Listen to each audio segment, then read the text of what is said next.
What Really Happened with your host, Mike Rivero. The history the government hopes you never learn. Here is your host, Michael Rivero. And aloha, America. Welcome to our show today. It is Friday, January 25th, 2019. Thank goodness it's Friday. Thank goodness it's Friday. Thank goodness it's Friday. And boys, there are a lot going on. I mean, bit by bit, we see the world seeming to grow more insane every day that goes by. But today was especially out there, and there's a lot going on. Phone lines are open, 800-313-9443. Sam is in our control room, ready to answer the phone when you call on in. So let's get right on into it. Obviously, the big news of the day, there has been a deal reached to temporarily reopen the government, and the big announcement was originally set for 1 p.m., then it slid to 1:30, and it didn't really start until well after 2 p.m., which tells me there was still some yelling going on inside the hallways of the White House. Trump came on out and he made a speech and basically said Congress is going to ram this bill through for his signature today that will get the government back working or harassing us, depending upon your point of view, along with all their back pay. But it's only good until February 15th, the day after Valentine's Day. I don't know if there's any symbolism there or not. But the long and the short of it is this deal has no money for a wall. Trump folded. I'm sorry, there's no other way to put it. I can't be polite. He folded. There's no money for a wall. What he said is, we're going to reopen the government, and I'm counting on the Republicans and the Democrats to come together to come up with a comprehensive immigration reform package. Well, you know, Nancy Pelosi is never going to let that happen. I mean, they'll come up, I'll tell you what they come up with. They're going to come, because I already suggested this. They're going to come up with a package. Oh, we're going to give you all kinds of money for new electronic monitoring devices and more Border Patrol agents and, more of all this background stuff here, but no wall. Because they know all that the gizmos and gadgets don't really impact the flow of illegal immigrants coming to this country the way a wall would. That's going to be the deal they're going to offer Donald Trump. So Trump is saying that if he doesn't get something he can sign by the 15th, he'll either shut the government down again, or he will declare a state of national emergency and have the Department of Defense build the wall. As it turns out, he may not even need to declare a state of emergency.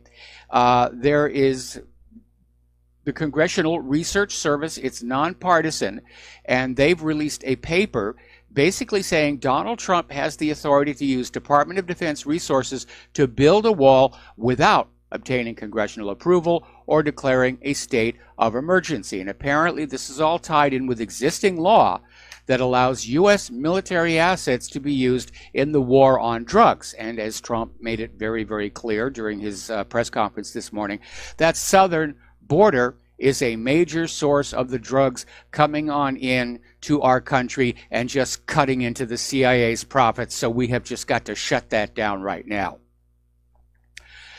However, story that is floating around right now is that if President Trump tries to build the wall, either through the DOD or a national emergency, the Democrats are already planning to file lawsuit after lawsuit after lawsuit to block it, block it, block it, block it. Trump should not have gone along with the compromise today. And I know he's probably thinking about all those federal workers who were missing a second paycheck today. And this has been very, very tough on them. We'll be very honest about it. But he basically caved. And when we get into 2020, do you think the media is going to say, well, Donald Trump was really trying to look out for those furloughed federal workers? No, they're going to say, he didn't get his wall. He didn't do anything. Trump is getting really, really bad advice. And he's just not thinking these things through. Now, the other big news today here, and I'm not convinced it's just a coincidence, by the way. I'm going to give you that up front here. Roger Stone was arrested at his home early this morning. Pre-dawn raid, SWAT-style tactics. Pounding on the door, open up, it's the FBI. They're in their full body armor. And amazingly, CNN was there to get the arrest and put it on TV. Now, the CNN reporter is claiming, this is David Shortell, saying that he just had an intuition to go to Roger Stone's house and set up his camera crew before the raid. It was just a gut call. You know, I just woke up in the middle of the night and I just had this premonition. So I called up the camera crew and I said, get dressed early. We're going to work right now. And they were there for this very spectacular arrest, very visual arrest here. And here's the bottom line. It's not like nobody knew where Roger Stone was. It was his house. And as his lawyer pointed out later on during a press conference, they didn't need to use those kind of tactics. They could have just called Roger Stone and Roger Stone would have come on in. This was done purely to make a video for CNN. Oh, Roger Stone being dragged away. Oh, he's in trouble. Mueller scored another one. And even Greta Van Susteren is saying, oh, come on, obviously the FBI tipped off CNN. At least it didn't end as badly as when the BATF tipped off the corporate media before they raided that church in Waco, Texas here. But of course, yeah. And we're seeing another story. This is out of 12160 about how the FBI agents actually felt a little embarrassed having to do that kind of a SWAT team operation, this pre-dawn operation with assault rifles and everything, to somebody who really isn't all that threatening. Now, interestingly enough, Roger Stone was on Tucker Carlson just last night saying, Mueller is trying to destroy my life because it followed Stone, signing his bail surety bond and getting out of jail. He came on out and said, I will not lie for Robert Mueller. I will not testify against the President of the United States of America. And he's going to plead not guilty on all these charges. Now, the indictments, it's first of all important to understand, there is nothing in there about Russian collusion. Nothing at all. It's all process crimes. And Mueller is so far out of field of the original scope of his investigation. It should have been shut down long ago, and I'll tell you why. The special counsel statute is very specific. There has to be a standard Department of Justice investigation that indicates a crime may have been committed. Then a special counsel is appointed to investigate that crime and that crime only. And that's where Rod Rosenstein and Mueller have just completely ignored the law. There was no Department of Justice formal investigation of Trump-Russia collusion. Rod Rosenstein simply said, we're appointing a special counsel. Rod Rosenstein appointed Robert Mueller, said, go investigate collusion. And it became very obvious early on there wasn't anything there to find. So Rod Rosenstein told Mueller, well, just keep digging. Go everywhere. Just find something that we can use to get rid of Donald Trump. And that's what this is really all about. And I don't think it was a coincidence this happened. I think probably the ultimate fate of Roger Stone was discussed with Donald Trump this morning. Maybe that's the reason he basically caved on in, folded up like a cheap suit. I just got an email from somebody saying he'll back down on the 15th. It's been his MO since he took office, and I'm afraid that you may well be right. Trump just basically betrayed our nation into the hands of the liberal Democrats. They've got 2020 locked up. They got globalism and open borders locked up. This nation is finished, absolutely finished. Okay, we're going to do a shout out now to our honor affiliates who are just now rejoining our network. And you look at all this hysteria over Roger Stone and all the, again, it's all process crimes. The original mandate of the Robert Mueller investigation was Trump-Russia collusion. And if that story about a leaked copy of the final report is accurate, they found nothing. It's a big nothing burger on a gluten-free bun. And maybe that's the reason Mueller did this. Maybe that's the reason he wanted Roger Stone arrested with this spectacular, CNN footage of, oh my goodness, he needs the positive press right now because he's about to deliver up a huge lemon for the, $30 million they've spent on this so far. Trying to look good. Somebody sent me copies of the indictments. They're vague. They're very nonspecific. And Stone is saying, he hadn't actually had a chance to read them. But he says, whatever it is, he's pleading not guilty. Remember when James Comey got on TV admitting that Hillary Clinton lied to the FBI and committed felony violations of Title 18 and nothing happened to her? It tells you how screwed up this country is. All right, let's take a phone call from Joe in Tennessee. Aloha, Joe. Welcome to the show. What's on your mind? Yeah, it's a real bad day for a Trump supporter, I got to say. I'm very disappointed in Trump's loyalty to Roger Stone. It's very sad. I mean, Roger Stone deserves better than this. To have the FBI go in like that with guns ablazing is a disgrace to the country. But really, it bothers me in that does Donald Trump have absolutely no say in anything anymore? I mean, he is the president of the United States. Well, and then he sends out Sarah Huckabee. He's the president of the United States, but there are laws that have to be followed. I mean, the orders for the arrest obviously came out of the Mueller investigation. Trump can't simply tell the FBI, "Don't arrest this guy." That's obstruction of justice, and the impeachment papers would be, all over Congress.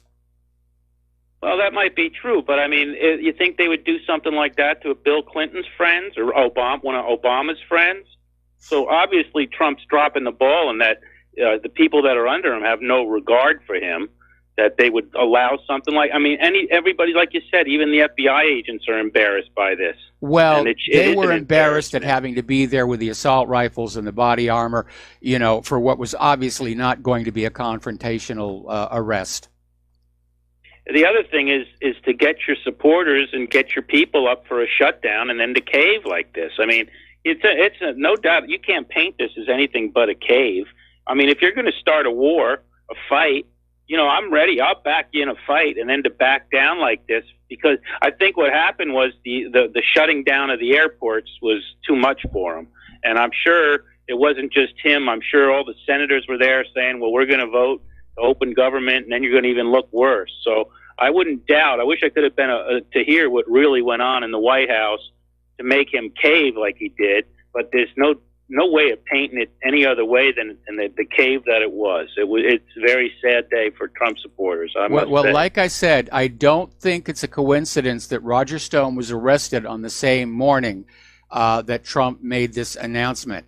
And I think it's reasonable that while they were talking inside the White House, basically the fate of Roger Stone came up. Go along with us, reopen the government, don't ask for the money for the wall, or we're going to fry Roger Stone and destroy the rest of his life. And if you go along with us on this, then, Roger Stone can cop a plea deal, he'll get a wrist slap, and he'll be out. Things like that happen all the time in politics. No, that's very true, but it just blows the whole hope that we've had that Trump could be a fight against this whole deep state. So I guess it's pretty much, they've won. And that, I mean, Trump. Well, wait a minute, Joe, you started out this phone call saying that you were disappointed that Trump wasn't taking care of Roger Stone. And now when I float the possibility that Trump really did alter his position on the border wall to save Roger Stone, then you're on his case about he should have stood firm. So, well, no, I'm just not to, then he's selling out his supporters for another battle. I mean, what I think that I can clarify and how you can support. I mean, for instance, if it's one thing to support him in certain ways, but not to give up the farm to support him. I mean, to cave on the ball, the shutting of the wall to support Roger Stone would be, in my opinion, wrong. Because what does one have to do with the other? You can support him and still be president. I think his duty as president supersedes, but at the same time, there are things that he can do without surrendering on the border wall to help Roger Stone. I mean, he could speak. He could come out and say, this is wrong. What's going to happen? He hasn't even, I think, sent out a tweet yet about Roger Stone. Mr. Tweeter, where's your tweet? So if he did surrender the border wall for Roger Stone, I would be angry about that, because I don't think one has anything to do with the other. Well, I think you still see government from the high school civics class point of view, because that's, real politics is a little bit different, and it's very dirty. And, we've had people saying that Trump may be caving in on all these things because he's being threatened, with his life or his family's life. These things do happen. That's what really is going on inside the bowels of power, as Claire likes to call them. It's not this orderly, civilized, rational process that we're all taught it is in school. Well, you're right. I definitely sense a big surrender on that end of Roger Stone. That's my point about him not tweeting about it. So it's very disturbing. Well, he's been a little busy this morning, I think. Okay, well, I'm sure we'll be hearing from Donald Trump about Roger Stone. But there's only so much Donald Trump to go around. He was a little tied up this morning. Anyway, Joe, thank you for the phone call. We're going to switch over to Dustin in New Jersey. Aloha, Dustin. Welcome to the show. What's on your mind? Yeah, hi, Mike. It still goes back to Trump should have got rid of Mueller, because you know what? These people are not going to stop doing what they're doing. Nope. So they're going to drag Roger Stone out for months and months and months, and nothing's going to get done. It's like, you see what's going on. It's just they're going to keep dragging this out, and then something else is going to happen, and they're going to drag it out till 2020 until they get rid of Trump. That's what's going on. Yes. But I think Trump, he can't, there's laws, but Robert Mueller, he could have got rid of. He put Jeff Sessions as the Attorney General. He could have put people. Mike, there was generals on Fox News that are with Trump. Yes. Why didn't he put them in his administration that want to get out of Syria and stuff? Why did he put in, Mattis, Kelly, John Bolton, and Pompeo? That's who Sheldon Adelson wanted to have in there. That's who Chaim. Certainly it's who Netanyahu wanted in there. Trump, unfortunately, is weak. He can be manipulated. That is going to be ultimately his downfall. Do you think he's like a one-term president now? Like, do you look at... Yeah. Because... Yeah. Joe, your last caller is kind of... Like, if you take a couple steps back from these people, it's over. You can't. You cannot step back from these people. You got to step forward, because if you look at what happened with the Catholic kid, if you step back, like some of the Republicans did, these people will move forward, and they got the media behind them, per se, as where they can just have a certain guideline of what they follow and edit out the rest, like the Black Israelite, and then the majority of people don't know anything otherwise. I think Trump's finished at this point, Mike. Yeah, I think so. He's a one-term president.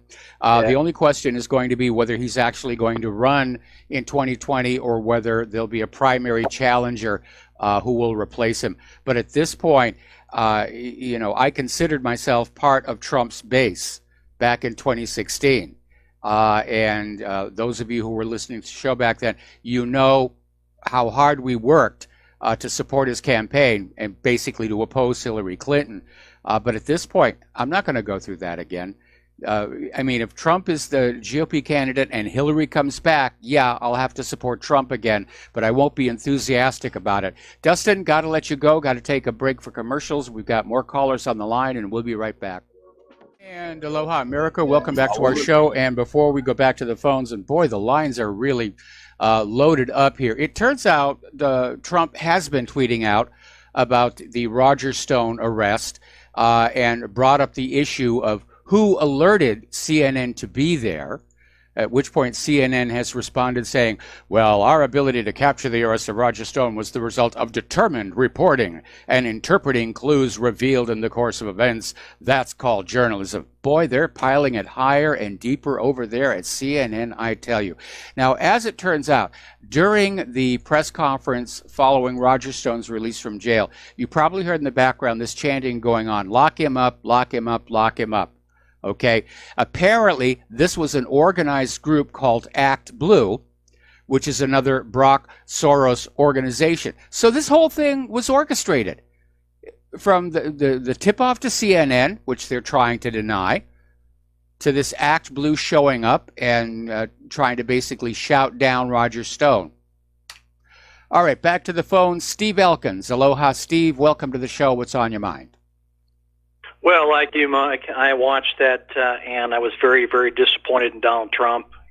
He did cave in. That's how I look at it. Yep. And it was interesting that MSNBC was making a little fun of Donald Trump on this whole issue, saying, and they would actually be accurate in making this call, saying that Trump got his wall. His wall is Nancy Pelosi. And they were kind of chuckling and laughing about this. And now, basically, it was interesting that MSNBC gave a strategy out showing the power of Nancy Pelosi, and they actually spelled this out. They actually said this, that the first show of power by Nancy Pelosi was canceling the State of the Union address. That was her first show of power, and I got news for her. The House chambers belong to the American people, the taxpayers. We built that. Yes. She wants to be a gatekeeper, evidently, to the information. And number two was winning the showdown on the border wall. He's become a very weak president, and the Democrats are empowered. Pelosi is empowered. That's pretty much I can say on that. As far as the Roger Stone being led out in handcuffs, there is a presumption of guilt when somebody is being led out of a house in handcuffs, and CNN Yes. being right there shows you that the FBI is still rogue, still working to take down this president because they tipped off CNN to show up there with the filming crew. So that's a fact. They're still very much rogue. I'm still trying to figure out why Christopher Wray went on TV today talking about how angry he was about the shutdown. He is still the FBI director, but I'm not sure why he would decide to get some airtime on being angry about the shutdown. I have no clue why he decided to voice his opinion on that right now. Well, again, it's basically to, it's all theater is what it is, from Stone in handcuffs to Chris being out there. Again, wanting the American people to see the furloughed federal workers as victims. Because right now, considering everything that's going on in this country, most Americans do not have a lot of sympathy for government workers at pretty much every level, whether it's, the FBI or the DMV. It's just money and annoyance and irritation and interference. And it just seems to get worse and worse every year. Well, I did mention, he did talk about, the very first of his speech talked about getting together with Homeland Security, which is not building a wall. It sounded like he wanted to tweak Homeland Security to find more ways to make it safe that people can't get across the borders, but that's not building a wall. It is definitely, I saw it as a cave-in, and I'm very disappointed, and I agree with Dustin in New Jersey. He is, at this point, take a miracle, but he is a one-term president, that's for sure. Yeah, I think so. It would take a miracle. I mean, there would have to be major transformation of Donald Trump at this point. And I know already the Democratic field for the 2020 election is really crowded, starting to remind me of a clown car.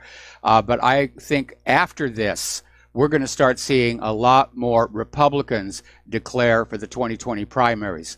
I think Trump is going to have a lot of challengers, probably even more than he had in 2016. Last but least, I hope he does not do what Bill Clinton does and start a little war in Venezuela to take the heat off of this whole situation and distract us. I hope he does not do that. Things are getting heated up in that area, and it looks like the United States definitely wants to take over Venezuela and take over their oil and resources and their gold and their natural gas. Yeah. So I hope he does not launch a little mini war here to distract us.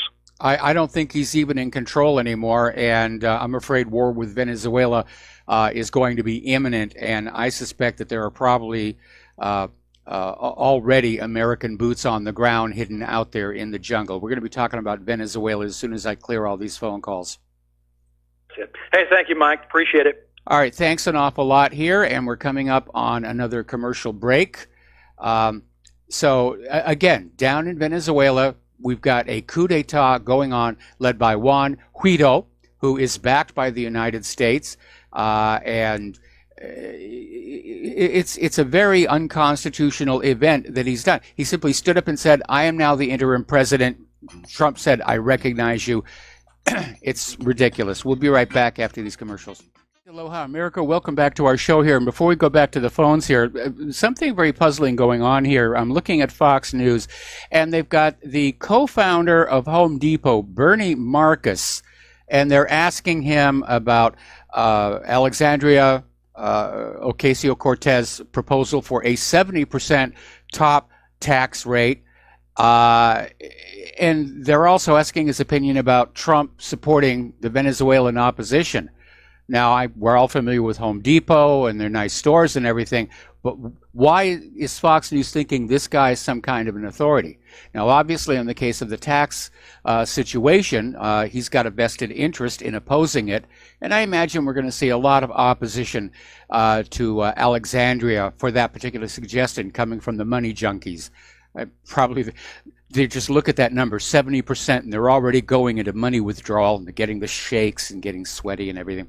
All right, back to the phones. Todd in Idaho. Aloha, Todd. Welcome to the show. What's on your mind? Hey, Mike, what's happening? So, with the Trump thing and the cave-in, I mean, do you really think, all things considered, that is, I mean, I work, I'm a plumber by trade and I do other stuff, but talk to a lot of people every day. Nobody's ever seen anything like this ever happen to a president, politically, or anything. So, in your opinion, do you think if there was not this huge issue that he would not be, or he would be doing better things or more of the clear in the swamp? I really not ever got that invested in him, mostly because he's playing the role of a politician. And, you know, they're shadier than the whole side of a lawyer's heart. So for me, I don't really feel like he's done that bad because I didn't invest in him like that. But, the left, everything they've done, every single thing that they have done has not worked. Everything has not worked. I mean, nothing they've done. They've accused the guy of everything under the sun. I mean, child molester, that's coming soon, I'm sure. But it's just, to me, what could get done in the midst of, you know, the entire government, you know, against him, essentially, where, you know, this has never been like that before. For me, I think it's good. I don't think that people are going to vote left when it comes to the presidential election whatsoever. How could they? All they've seen is them just make up stuff about somebody. Well, the advantage the Democrats are going to have is twofold. One, the illegal immigrants which continue to pour across the border, and even though they are not supposed to be voting in our elections, they are voting in our elections. They vote overwhelmingly Democrat because the Democrats are promising them to take stuff away from the legal American citizens and give it to the illegals, and that's always a good campaign promise to make here. The second advantage the Democrats have is massive election fraud, because Trump had an opportunity to clean up our election system, which is an international joke. And he didn't. At the very least, mandate voter ID on a national level. But our whole election system is totally messed up, and Trump did start an election integrity commission, which literally, when it went to all the states to talk to their election officials, the election officials just locked them out, which tells you it's all completely corrupted. If you have not already seen it, there's a documentary called Hacking Democracy. It was by HBO, and I'm sure it's probably all over the web, and you need to watch it. At least the last, I think it's the last 15 minutes, where they demonstrate how easy it is to fool these electronic voting machines. And for those of you interested in the subject, if you go to my main page, to the upper left, right underneath that hopelessly outdated photo of myself, there's an article, How to Have Honest Elections, which describes the system. And what's really interesting is one of the things it has in there is you have a vote count right there at the precinct. I was listening to one of the other shows on RB on the other day where they were talking about, one of the problems we have is the votes aren't even counted at the precinct. They're simply boxed up and they're moved around. And the more they're moved around, the more vulnerable they are to being altered and manipulated. And that's absolutely correct. So Trump missed it on that. One of the things that to me that blows my mind, we all know, that people listen to your show, maybe some don't, that the Civil Rights Act of 1964 was signed or was voted on, and not a single Democrat voted for it. Yes. Dr. Martin Luther King was not so much a Republican as he was a conservative person. How come the Republicans, when they're being bombarded with, you're racist, why don't you say, well, no Democrats voted for the Civil Rights Act, and every Democratic run city, state, and county has the highest incarceration rate for minorities? Well, probably they do, but the corporate media is not going to report it. I mean, back in 2016, there was actually a short documentary or political ad, I guess it was, that came out reminding everybody that it was the Southern Democrats who supported the institution of slavery and opposed Lincoln's efforts at emancipation. Oh yeah, the Dixiecrats, no doubt. Yeah. But to me, it just seems odd. To me, it shows that the entire government system is corrupt in the sense to where if the Republicans really wanted to win over the minority people, all they would have to say is, look at the past. Look who are the people that do this, and look at the future now. The Democrats have only, bamboozled the people, minorities into believing that they're there to help to get their votes. Now that we've had the Brexit, now they have to have illegals because they've bamboozled a group of people. Now they're not bamboozled anymore. They done woke up. And so now they have to get a new group of people. How come no? And that's why they're all, left and the right wing belong to the same bird. Yeah. And, for me, I look at it like this. I thought Trump was hilarious. I think that, because look what he's done for those people. Obama didn't do any prison reform. He didn't have the black community have, all of the stuff that we know, higher employment, yet nobody is running with that because they don't want an outsider. And that's what it comes down to. Because when it comes to 2020, you have all of these liberal Democrats going to run for president. Well, only one person gets elected by the Democratic National Convention. So it's only going to be one person. So to me, it just shows the outright desperation. I remember saying 2 years ago, it's only going to get worse. And from today, it's only going to get worse from here. Yep. And we're all seeing this stuff. And the government, I believe, in my opinion, we're only going one direction. And that is the government collapse.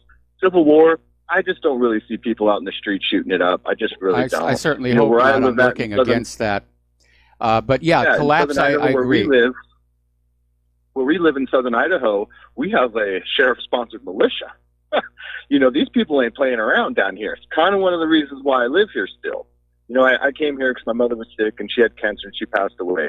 But even in a place like where I live, plumbing, there is a bunch of seed companies around here. Now, as a plumber, I get my invoice to go to this particular establishment.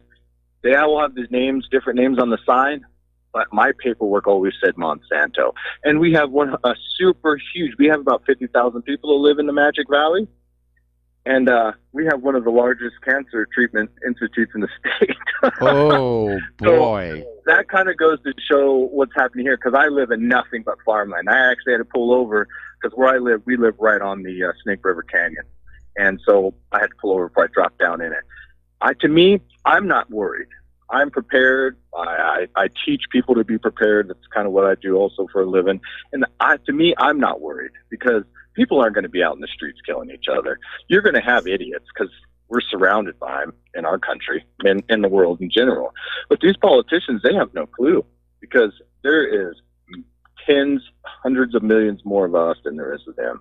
And at the end of the day, numbers win. Well, I would like to avoid and that's violence. all I have to say. Thanks, Mike. I'll listen to the rest of the show, brother. Have a good day. And all right, thanks an awful lot. We're going to let you go here. And as I've made clear before, I don't want to see violence in the streets of America. Unfortunately, it's already been happening. Black Lives Matter, Antifa, the confrontation at the Lincoln Memorial didn't come to blows, but it looked like it was getting close. And unfortunately, we're dealing with a group that has demonstrated their willingness to resort to violence. I mean, look at how they were rioting after Hillary lost the election in 2016. Getting on back to Trump being an outsider, that was his attraction.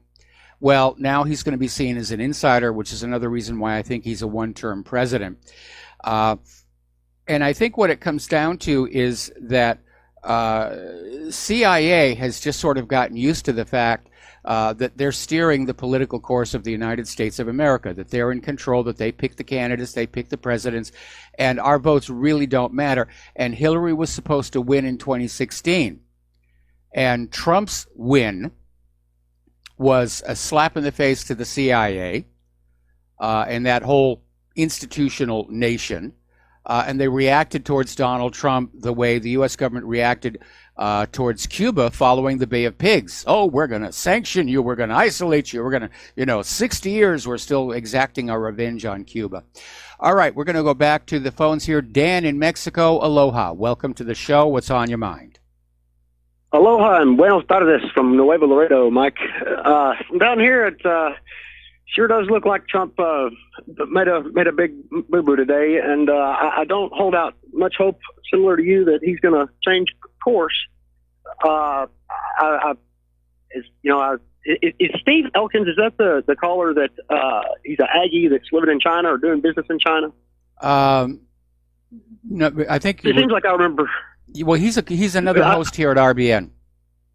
Okay. I remember a guy calling in a while back that had been doing business in China for a while. I think he was a Texas Aggie, he said, and I thought that's who that was. But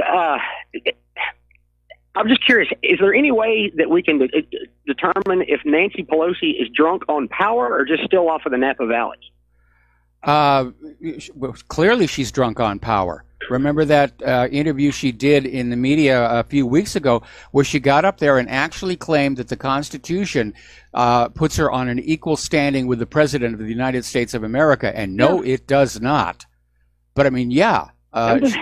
And now, of course, she was able to stop the President's State of the Union speech. That's an exercise of power. Trump capitulating today. Yeah.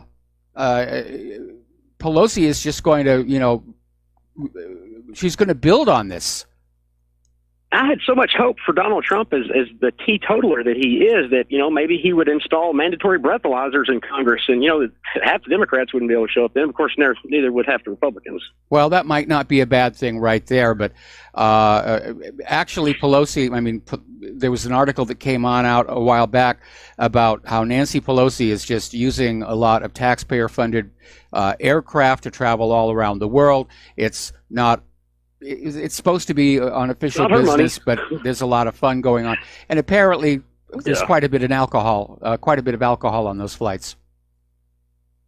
I'm sure that she gives the people a real good deal on all of it that she sells us. All right. Anything else? Mike, I sure appreciate you taking the call. No, all right. Thanks an awful lot. Down here in the Nuevo Laredo, man. Okay, then we're going to go to Joe in California. Aloha, Joe. Welcome to the show. What's on your mind? Hello there, Mike. Based on what the previous caller said, the caller before the last caller about the prison reform, I've got a great new hat that President Trump can introduce for the campaign. It would be MAPGA, make our prisons great again. I don't think so. I think he needs to stay with the Make America Great Again hats, if for no other reason than we're going to start giving all the liberals heart attacks. Because every time they see a hat, they freak out and they go, whoa, and by 2020, enough of them may die where, we can take the nation back from the liberals.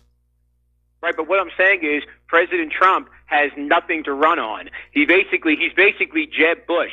Tax cuts, less regulation, and prison reform. He didn't give us the wall.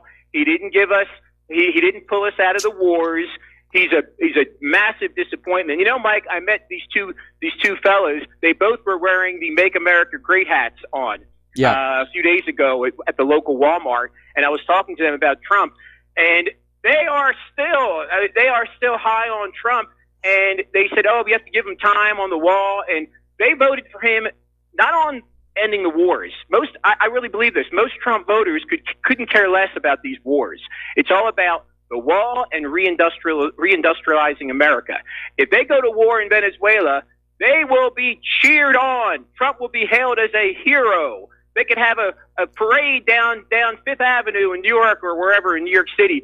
These Trump supporters will be cheering this war in Venezuela, guaranteed. And so I do look for that as being imminent. But Mike, I wanted to ask you, being an expert. Well, hang on. Before I want to respond to that. When you have a political base for anybody, whether it's Hillary Clinton or Donald Trump, you're going to have a small group of them who are basically part of a personality cult, where they're just caught up with their imagined association with this personality who is very wealthy or powerful or influential or beautiful, and that it's a cult, and that figurehead at the top cannot be seen to do any wrong, because if they are, then the supporter has to admit they were wrong to support them, and that's where a lot of fanaticism will come out of. But I think a lot of the people who voted for Donald Trump did so following a rational, reasonable, analytical process. I know that was what I did. And I'll be honest, if Bernie Sanders had gotten the Democratic nomination, I would have supported him instead. But you're a more sophisticated voter than most of these Trump voters. Let's be honest, Mike. Most of the American electorate don't know their elbow from their you-know-what. Okay. Well, but Mike, quick question though. Yeah. You've been going to the gold in Venezuela. Do you think also another reason for this imminent attack on Venezuela is to grab their gold? Because a lot of their gold, I heard on Richie Allen, is sitting in England. Yes. In vaults in England, because I think the Venezuelan government took out loans from Germany, so this gold was set aside as collateral in order to buy food from Turkey. So very convoluted transaction. But do you think, like as in Libya, the U.S. will just seize this gold to replenish their gold stocks in New York? Oh yeah, that's definitely a big part of it. Now, the fact is that Venezuela had paid off their loans to Germany, and that gold was supposed to be that gold was supposed to be returned to Venezuela. Great Britain is sitting on it, claiming they're doing so to avoid money laundering and corruption. And the other issue, of course, is that Venezuela just signed a contract or an agreement with Russia to allow Russia to mine gold inside Venezuela. And that may have prompted the panic button. We need that gold. We've got to bail J.P. Morgan and the New York Fed out of trouble for selling all the other people's gold out the back door. Anyway, listen, Joe, we're going to let you go. We got to take a break for commercials. We'll be back to talk more about Venezuela. And aloha, America. Welcome back to our show here. And we're going to talk a little bit about the coup in Venezuela and what looks to be the opening moves in yet another war for your young children to die in.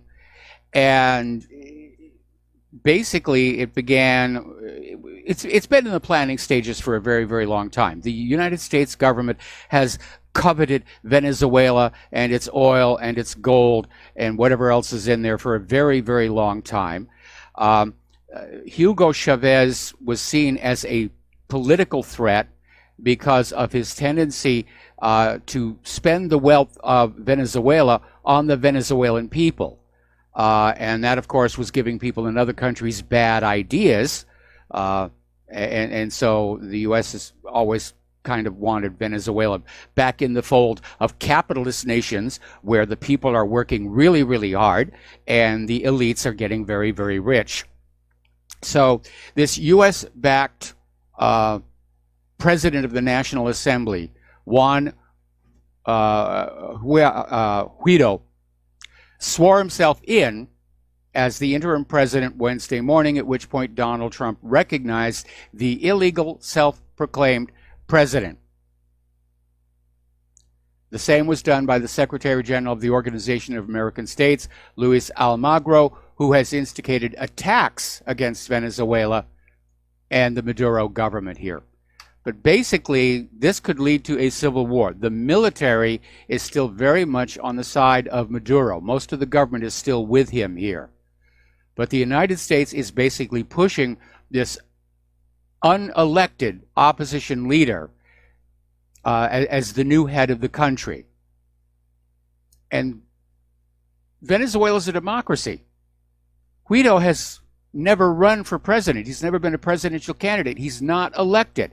And yet they're pushing him in and saying, we recognize him as the new president because we're bringing democracy to Venezuela. No, it's the same thing we saw in Iran in 1953. It's the same thing we saw in Chile in 1973. A legitimate elected ruler is going to be forced from power and replaced with an unelected tyrant. That's what's going on here. Now, as I mentioned before, one of the reasons that the button may have been pushed on Venezuela right now was that only like I think 2 weeks ago, Venezuela came to an agreement with Russia to allow Russia to mine gold in Venezuela. And that may have sent up the flares here, because right now the United States government needs a lot of physical gold. And they need it because some of our main financial institutions, like the New York Fed and J.P. Morgan, not to mention Fort Knox, have sort of been playing fast and loose with other people's gold. And we talked about it, and we documented it on History Channel's America's Book of Secrets, The Gold Conspiracy. And in the whatreallyhappened.com link for this story,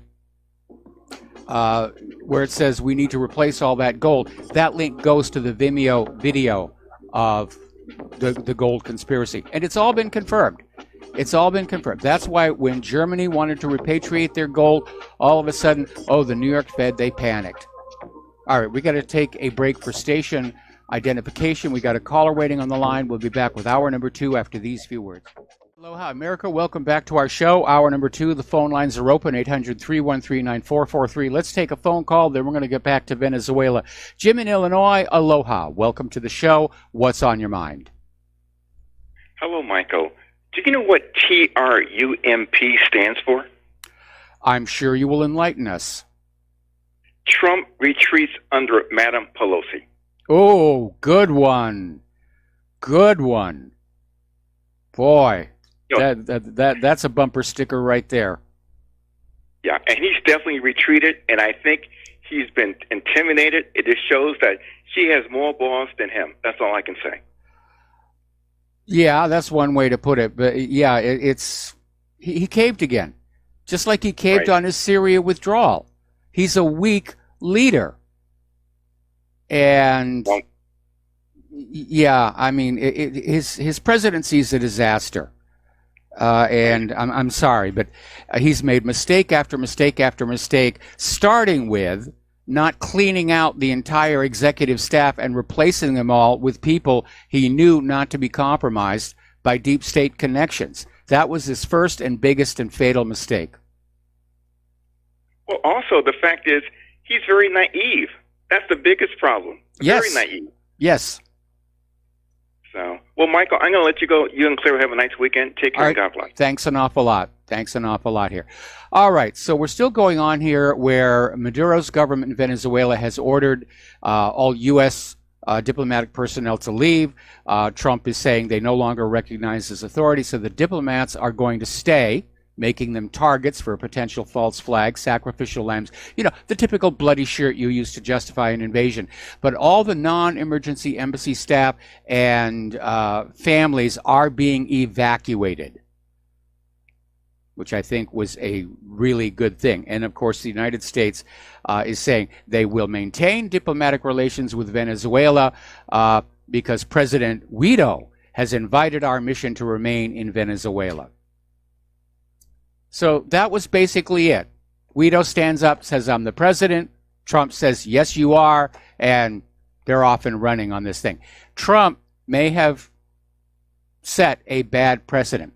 Looking at the constitutional structure of Venezuela, the president of the National Assembly, okay, is constitutionally the exact same position as our Speaker of the House, Nancy Pelosi. Both Pelosi and Guido are number 2 in the succession to the presidency. So what Trump has just put his stamp of approval on is the equivalent of Nancy Pelosi standing up, swearing an oath, declaring herself to be the interim president of the United States of America and working to kick Trump out, which we know that one way or the other she's working to do that anyway. What Nancy Pelosi secretly dreams about is that something happens to Trump and Mike Pence all at the same time that would make her president. All right, we're going to take another phone call. Mo in Florida. Aloha. Welcome to the show. What's on your mind? Mike, thanks for my call here. Going along with the topic here on Venezuela, I was just looking at the internet statistics, and in 2001, after when the Trade Center happened, it was 458 million users, and if you go now, there's 4 billion people that are connected to the internet. And my point is this: that you remember a couple years ago when they were going to try to attack Syria, and the first time the military basically stood down and said, "No, we're not going to do that." You remember that? I remember that. Yeah, that was very unusual, because I'm your age, and I don't remember them ever doing that before, of any kind of small incursion or war.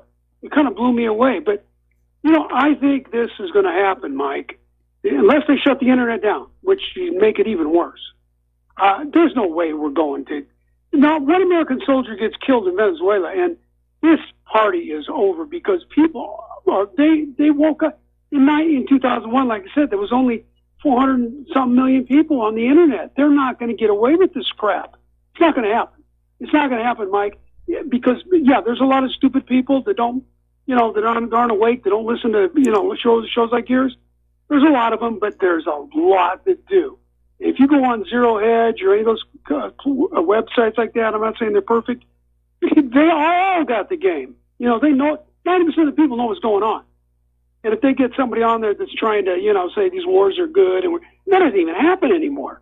So how are they going to fool young American soldiers, like you said, to lose important parts of their body? How are they going to come? They can't do it. Mike, if they do, deserve it.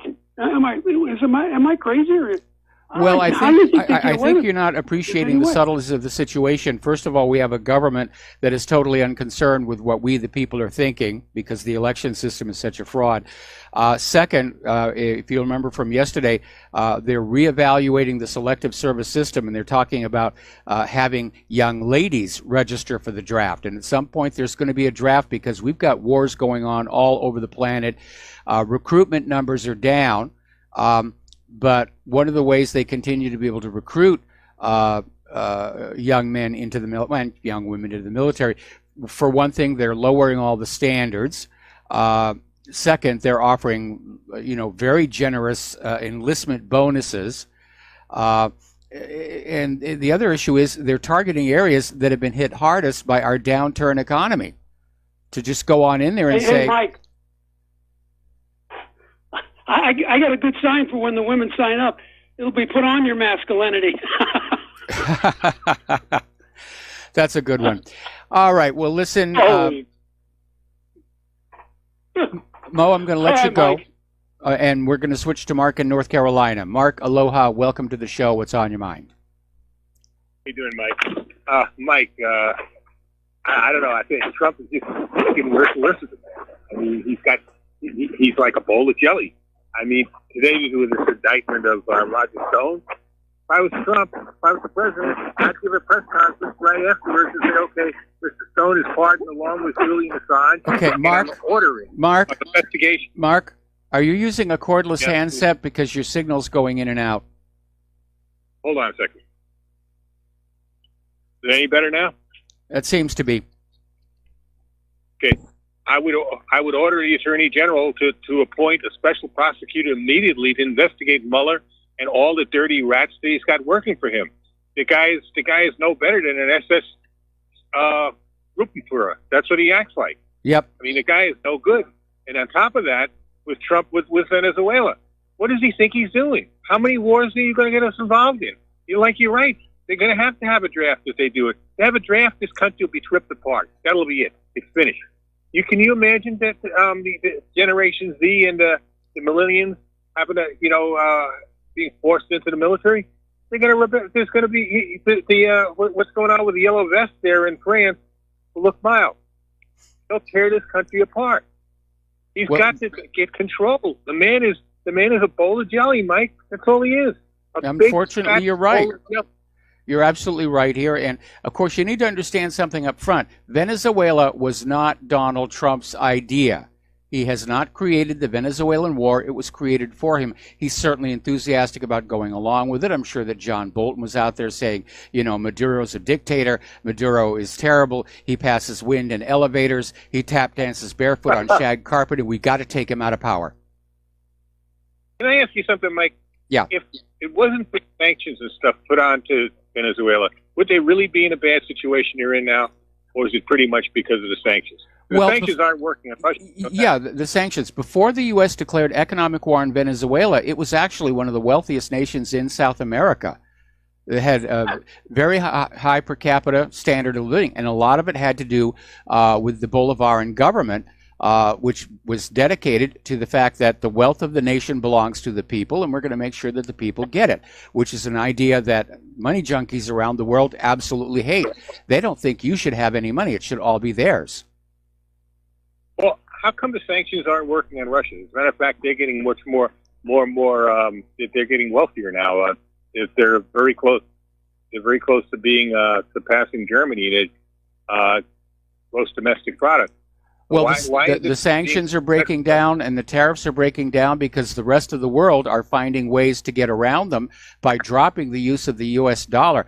That, of course, is counterproductive because it is, the U.S. dollar hegemony that the U.S.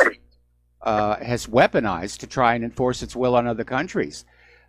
All of this tariffs and sanctions and the rest of it, not to mention the military aggressiveness, the United States is being isolated from the rest of the world. I know that politicians in Washington, D.C. go to sleep at night dreaming that America rules the rest of the world, but no, we're at a point right now where we're having trouble just taking care of ourselves. Why do you think Venezuela then is in such a terrible straits as they are, like 1,000,000% inflation and, people starving? Well, again, it's because of the economic warfare, and it's forced Venezuela into this huge amount of inflation just to try and stay ahead of the mounting debt. Because that's one of the things when your nation gets into really serious debt, you try and inflate the debt away. You owe that private central bank, so many trillions of dollars. Well, you just print up so many trillions of dollars, you give it to the bank and say, see, you've been paid off. Right. Unfortunately, when you're in a situation where the private central bank is printing up the money, they can print it up to pay off the old loans, but all it is new loans, and it just keeps on building and building. And meanwhile, all that money is in circulation, and when you have too much currency chasing around too few goods and services, you're going to see inflation happen on a major scale. Okay, I see. All right, I'm just wondering why that's not happening in Russia. With all the sanctions they got on them, they seem to be doing actually better than ever. Well, right now. In Russia, their central bank, although it's still privately owned, it is under government control. And the government is managing Russia's public currency as a public utility, and they're managing the economy to serve Russia. And as a matter of fact, we had an article out earlier this week where Russia has succeeded in paying down its foreign debt to a record low. Now, you contrast that with the United States, where we have a privatized currency that serves the bankers and an economic system that's all about making everybody at the top of it very, very rich. Okay, but couldn't Venezuela do the same thing? Or maybe because they're just all, or what? Well, they were trying to do exactly the same thing, and that's why they came under attack. And they were all kind of... the United States sort of used banks as a weapon. They would go down, and they did this to a lot of countries in South America, not just Venezuela. They would go on down and they would convince these governments to take out loans for agricultural development, and hey, when you harvest the crops, you can pay us back with the interest and everything will be fine. Then intelligence agencies operating on behalf of the bankers and the U.S. government would go on in and engage in things like industrial and crop sabotage so that those countries couldn't pay those loans back and they were left buried in ever steepening debt. It's a very dirty trick, but that's how the banks were weaponized. And most South Americans understand that's what was done to them, and they're very angry about it. You know, I say this too, Mike. One of these days, I'm afraid we're going to pay for all of this. A country can't keep on getting away with this. I don't know what's happened to the United States. It's just that, like I said, we're just, out of control and just got bad government. And unfortunately, the people seem to be too stupid or too ignorant to understand it. So I just don't know. I'll leave it at that, Mike. I'll take your answer up here. Okay. All right, thanks an awful lot. It's not a question of people being stupid. I think most people are really aware of what's going on. It's just most people are afraid to stand up and say anything or do anything out of personal fear, and that unfortunately is very understandable. The other thing that you need to remember, and I think Mark's call illustrated it, a lot of people who know what's going on, they think they're the only ones who know, that everybody else around them is oblivious, and that's not true, which is why, talking to your friends and neighbors is a good thing. You'll find out they're pretty much on board. They're clued in. They know what's going on here. But I see this nation as headed for a Soviet Union-style collapse. It has just become irredeemably corrupt. We're seeing this incredible faction fighting. Nancy Pelosi is going to walk away from Trump's capitulation today thinking that she's now in charge of the country. And for all we know, she may well be. All right, we're going to do a shout out now to our honor affiliates who are just now rejoining our network. Getting on back to Venezuela, there, of course, is opposition to what the United States is doing, cropping up all over the world. The U.S. is trying to round up a few of its allies to come on in and say, oh yes, we recognize the new government of Venezuela. And apparently Mike Pompeo was giving a press conference over at the the Organization of American States, and there was a protester coming by saying don't support a coup in Venezuela, and apparently a lot of those in attendance applauded the woman dressed in pink, and Pompeo even gave us a slight smile. Now security removed the woman, and she was shouting, coups create more violence, which is absolutely true about that. Another article here, this one coming on out from Global Research up in Canada. The coup in Venezuela must be resisted. Venezuela has elections. Juan Guaido has never been a presidential candidate, despite massive CIA opposition funding and interference over years. As big oil tries to regain control of the world's largest oil reserves, Nicolas Maduro was democratically reelected in 2018 as president of Venezuela. So there's now a coup d'etat underway. It is illegitimate. Now, Hugo Chavez's revolutionary politics were founded on two very simple tenets. One, people ought not to be starving in dreadful slums in the world's richest oil state. And two, the CIA should not be allowed to control Venezuela. And that's why Chavez was targeted. All right, we're going to go ahead and take another phone call. Mark in New York, aloha. Welcome to the show. What's on your mind? Hey, Mike, aloha. Nice to talk to you again. With the wall, I was thinking, I had actually read in a book, just to pretend, recently I heard this story about, these two doctors tested these two monkeys in side-by-side cages, and if they passed the doctor a stone, they would get a cucumber. So the test was give one a cucumber and give the next one a grape. And the monkeys knew the difference, and they got really pissed off. And the same thing went for dogs and birds that they tested. So these social related animals know the difference between fairness. And that's another and that's why I bring this up about evolution and how we've gained things and developed these traits across various species. So when it comes to the wall, I was just thinking it certainly would be Americans, I think, know what fairness is. And I was thinking about back during the election when I was watching the Bannon videos that are all over YouTube, and they're great. The one with Lanny Davis, he smoked Lanny Davis. Lanny Davis sounded like a jerk. He's bringing up Statue of Liberty, but he also the Euro News one. There's one with The Economist, and he's got a few out now. I've watched them a few times, and I think that's the issue. I think the media makes it a personal issue, like it's Trump's issue. It's his. It's about him, and almost like the way it was always about Obama. But it's not. It's really about representing it. But on a funny note, though, I was thinking about how you're saying, like, put crocodiles in the Rio Grande on the wall, and I was thinking maybe cover the land with coyotes. And I thought, why not, like, using drones with lasers, but even better, why not this paintballs, paint pellets, and stink bombs? So if you come near the wall, the vehicles are going to get pelted with paints, right? And even the stink bombs would be something that if wherever they go, they're going to smell, so they can't. So they're going to be found out when the trucks drive back into town. They'd have paint all over them, so at least they'd know. It'd be like hard to get off the paint, like maybe for a month, so you can't wash it out of their hair. I would hope that paint pellets wouldn't hurt the kids or something. But I was thinking maybe those paint pellets can sting. Anyway, we got to take a break for commercials. Thank you for the phone call, sure. Mark. We'll be right back.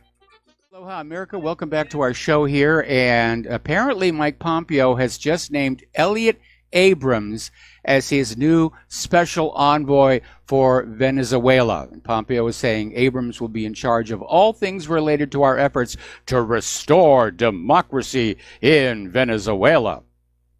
Now, if you think you're familiar with the name, you need to remember Elliott Abrams pled guilty to withholding information from Congress about the Iran-Contra affair,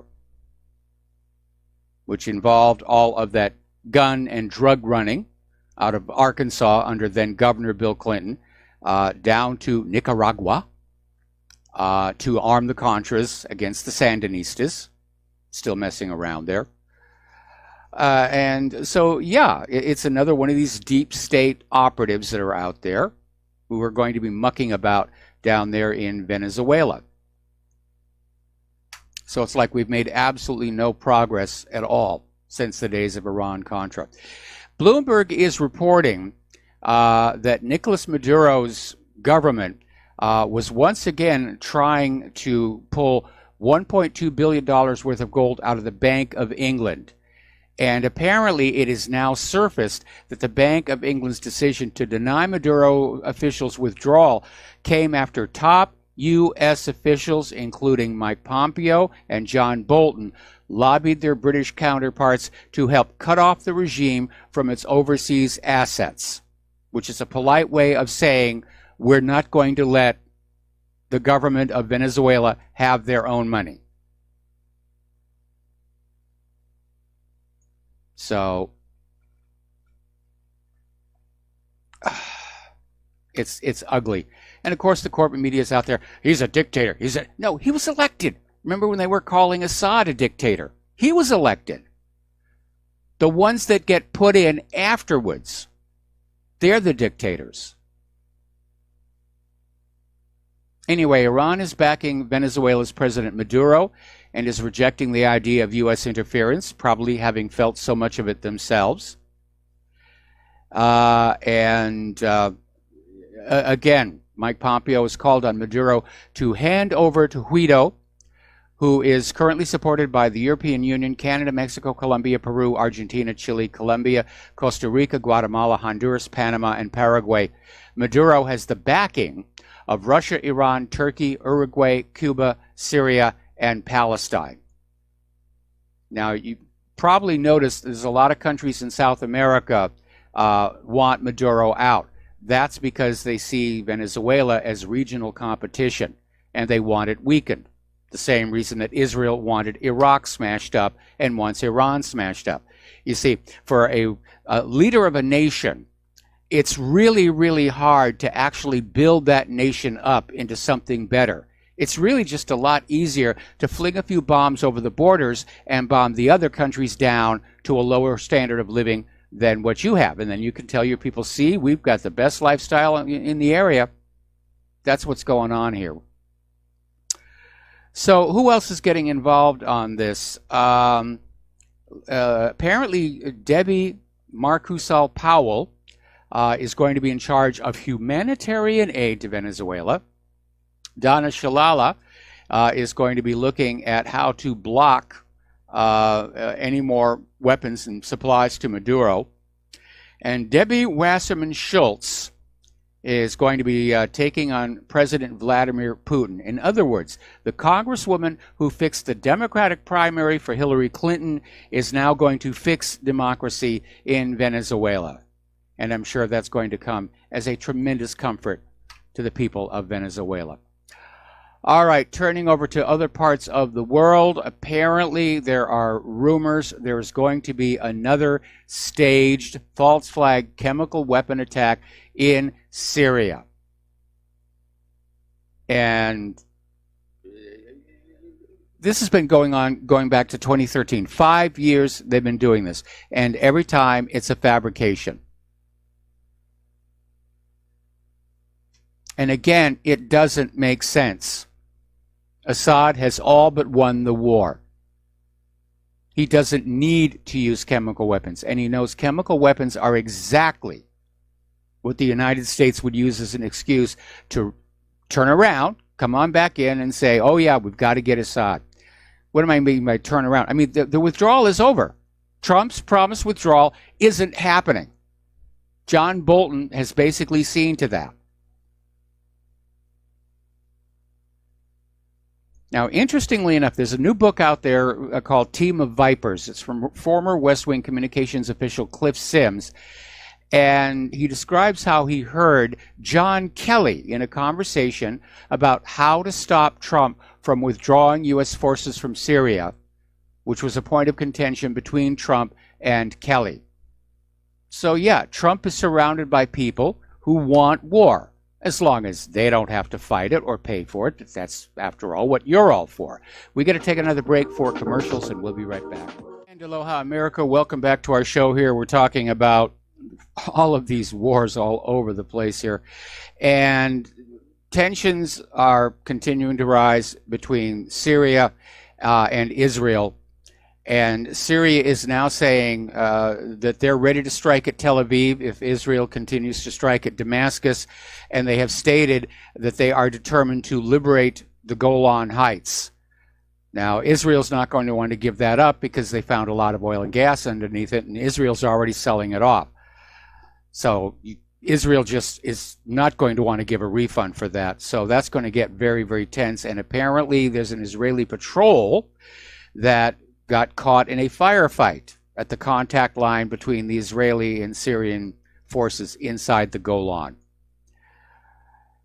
So it's getting very, very tense over there. Israel, possibly in response to, or probably in response to Syria's comments about going after Tel Aviv, has now deployed the Iron Dome missile defense system near Tel Aviv.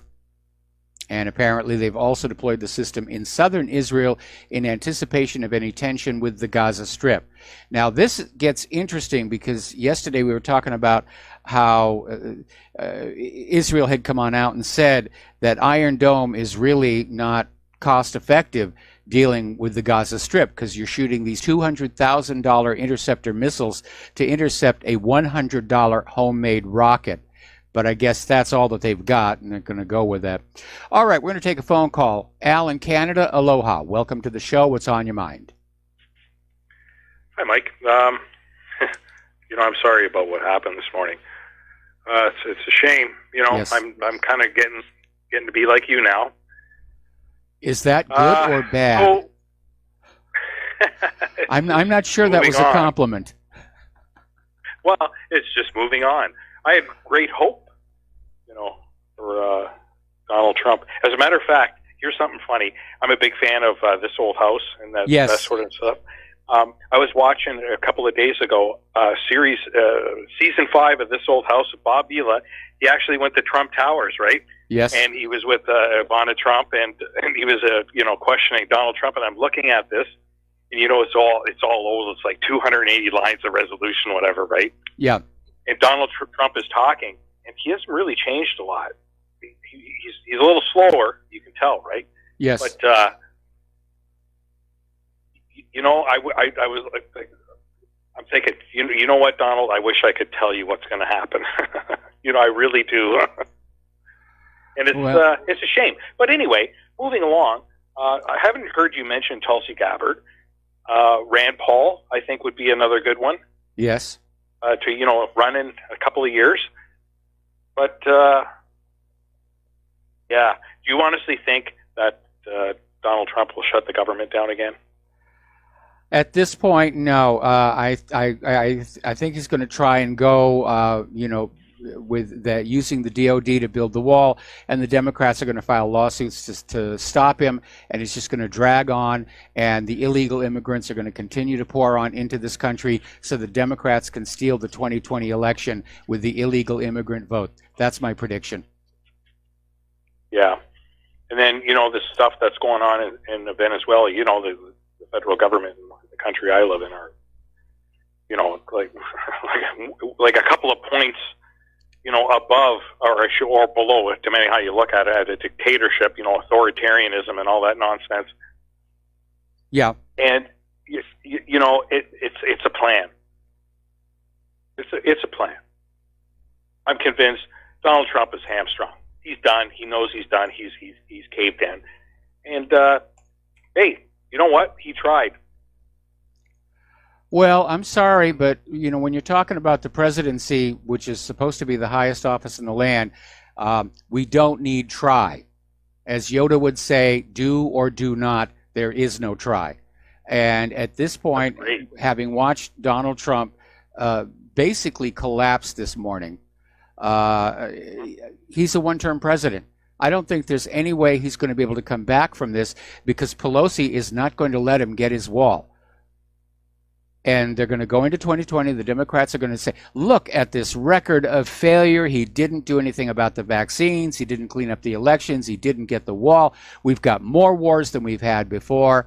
And between that, the election fraud, and the illegal immigrant vote, I think the Democrats, barring the unexpected, are going to do very well in 2020. And I shudder to think of it when you realize what the Democrats have become in terms of their mindset, this liberalism, PC, ultra leftist point of view. Yeah, it's way over there. I don't know whether you knew it or not, but up here in Canada, I think about a year and a half ago, Trudeau invited in, 25,000 Syrian quote unquote refugees that cost about $1 billion a year. And apparently, something's going on in Kingston in Ontario with two of them. So they were picked up for terrorism. Ooh, imagine my shock. No, you didn't know about this. I'm surprised, because usually there's a little bit about Canada on your website. So, anyways, obviously you were busy with what's going on here. But, there's very little mention in the United States about the fact that there were how many votes now? 3? To pay these public servants. And the Democrats, it was more than that, shot it down every single time. It was more than that. There was something like, Trump made about 12 different compromise offers, and every time Pelosi said, no. She didn't want to compromise. She wanted total capitulation, and this morning she got it. Yeah, she did. Well, there you go. That's it, right? Yep. That's it in a nutshell. I'm sorry, Mike, but hey, maybe Rand Paul. I doubt it. Well, again, getting back to what I was saying about the deep state being totally in control of the election process, which is why they were so scared of Donald Trump. It was planned for Hillary to be president in 2016. They may run her again. But anybody who is not part of that pro-war military-industrial complex machine, they're never going to be allowed near the nomination. And as much as I like Tulsi Gabbard, and I wish her a lot of luck, she's already under attack. They're going to get her out of this race just as quickly as they can. And by the time we actually get to 2020, there'll be nobody left to choose from but somebody who's already been vetted as totally in support of the war agenda. If, in fact, we've not had a nuclear war between now and then, and we still have a country. It's a very deep history of all these actors. Yes. And the guys like Donald Trump come along. Even Sandy Cortez, I mean, I don't think she's going to last. I honestly don't. She's, I'm not disagreeing with what she's saying. I'm not going to agree with what she says, but I just don't think she's going to last. She doesn't have that deep-rooted entrenchment. Yeah. But, who's to say, right? I mean, hey, who's to say? Thanks a lot for your time, Mike. All right, thanks an awful lot. And we're going to switch over to Mark in Georgia. Aloha, Mark. Welcome to the show. What's on your mind? Hey, one thing you were mentioning about the Iron Dome versus the Katyuska bottle rocket, and one of the major problems is these Katyuskas basically impact with negligible damage. But if you fire one of those Iron Dome rockets that have an explosive warhead, there was an Israeli citizen that complained this Iron Dome rocket spread a bunch of shrapnel all over the place, and had the Katyuska bottle rocket finished its trajectory, would have done less damage than what happened as a result of left or go to the left. You're going to go south. Easy. All right. Anyway, the thing is, it's a boondoggle, and the main thing is that the Israelis need to stop antagonizing the Palestinians. I don't know if I told you, a friend of mine is a Palestinian Christian, and although I lost contact with him years ago, he said everything you're hearing about Islam from the Zionists is completely off base and completely unfair. So, and I'm ashamed that our government is paying for this boondoggle. Does that make sense? Well, it does. I'm not sure that the Iron Dome is necessarily a boondoggle. It's not designed to hit those little Palestinian rockets. It's designed to go up against a peer target, like a fighter plane or a cruise missile or something like that. And, in the case of Gaza, it is a bit of a sledgehammer to go after a housefly with. And part of the problem, of course, in dealing with those little homemade rockets or shed-made rockets here, they're not very accurate. They're completely unguided, and they don't fly straight. They tend to weave a lot, which is why the Iron Dome has such a hard time locking in and intercepting. And I remember I think the last time that there was a major conflict between Gaza and Israel, Israel was just throwing handfuls of these Iron Dome missiles at each and every one of the Palestinian rockets because they just couldn't hit it. But that's not saying that the Iron Dome can't hit other targets like an enemy fighter plane or something like that, which is what it's really designed to do. Yeah. Well, I'm personally, with what I know now, I'm rooting for the other side. I don't wish any harm to the Israeli people. I just wish the Israeli government was actually morally accountable for the things that they've done to provoke hostilities, because the one thing that needs to be clear, everyone has a right to defend themselves, not just from violence, but also everyone has a right to defend themselves from unjust accusation. And I don't hold the idea that anybody has the right to make an accusation and then obstruct anyone from saying, well, that's your side of the story. What about the other side? Proverbs 18:17 is, I think, something that Claire would mind looking up and saying, the first one to present his case seems right, and then someone steps forward to question him. And that's where I have a real problem with some people. They hear one side and make up their mind, and I'm like, and I was having this exchange with this woman a while back, and a few weeks ago, she goes, well, and I told her, you can't make up your mind by hearing one. I'm like, yeah, it's true, you do. And it's like, I've heard your side for pretty much all my life, and it wasn't until I heard the other side that I stopped and said, well, wait a minute, all these years, all these decades, all I had heard is one side, and then when I finally hear the other side, I'm saying this changes the complexity of things completely. So anyway, I do appreciate it, and I guess we'll be talking again sometime soon, okay? I'm sure that we will. And with regard to this thing about people making up their mind hearing just one side, I think what happened with those Covington Catholic High School students is a perfect illustration. The claim went out, a carefully edited video clip, and everybody bought into it.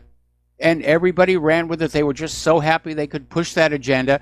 And then it turned out that those kids didn't intrude anywhere. They were standing there waiting for a bus. It was these black Israelite Hebrews, whatever they call themselves, that were shouting at them and trying to provoke them. And then you had this so-called Native American elder who came on in and he basically got in their faces with his drum. And the video shows it was completely misrepresented by the media. But the media just went with it because the media supported it. Mark, my turn. The media supported it. They bit onto it because it supported the agenda they're trying to sell. Of white people are bad, black people are poor victims, Native Americans are victims. These white kids with their MAGA hats, they had to be at fault, and it was completely, totally wrong.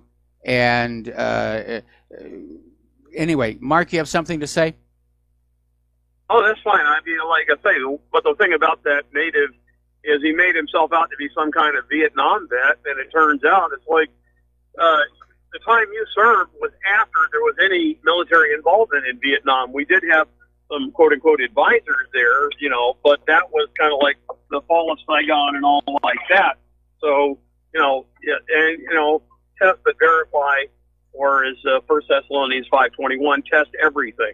And that's where I hope that I'm not going to get locked up next week for being on, I'm more known for my candor than for my diplomacy.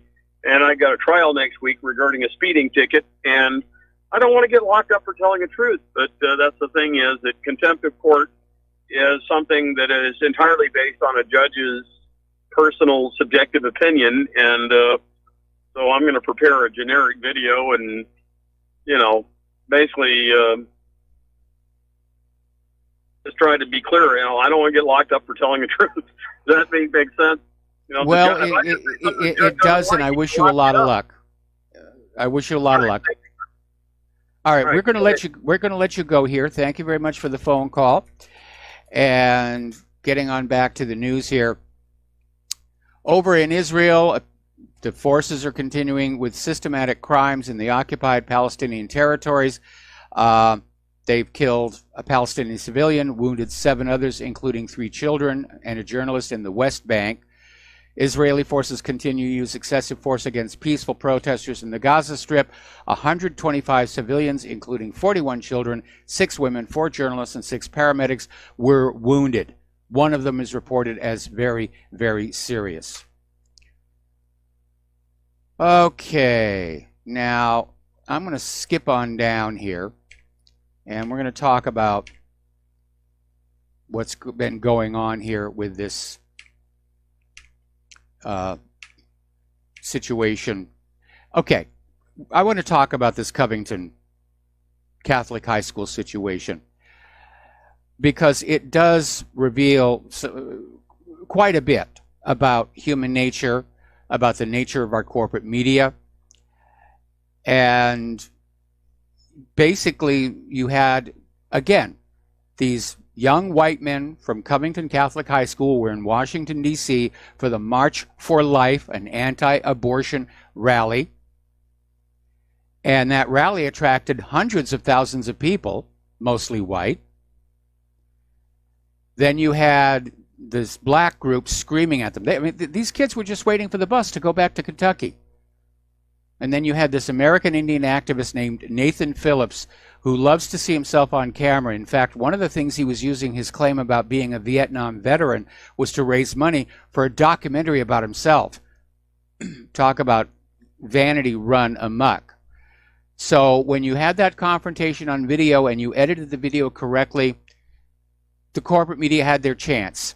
Oh, it's MAGA hats. It's white kids. It's a chance to smear pro-lifers, Christians, and Trump supporters as racists all in the same news story, and that's exactly what they proceeded to do.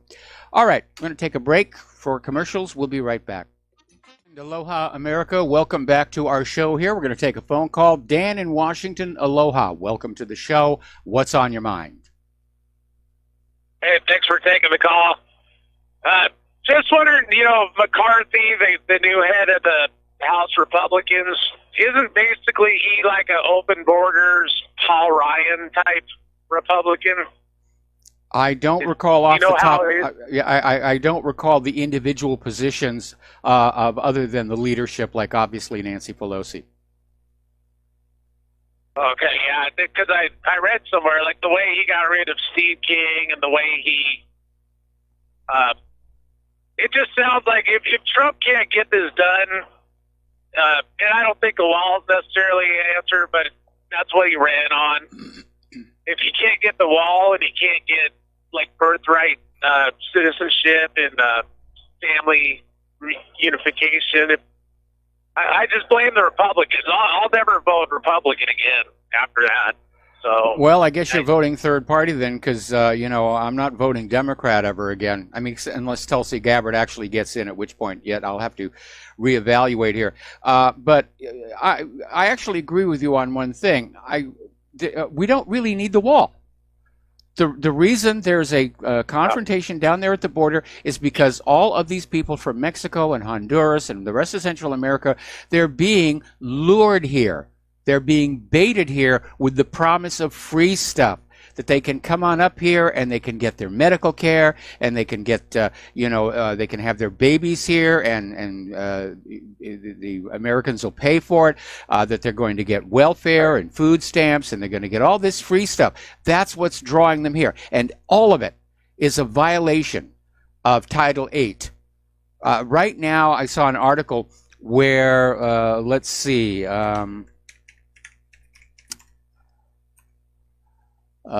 just give me a second here. Okay.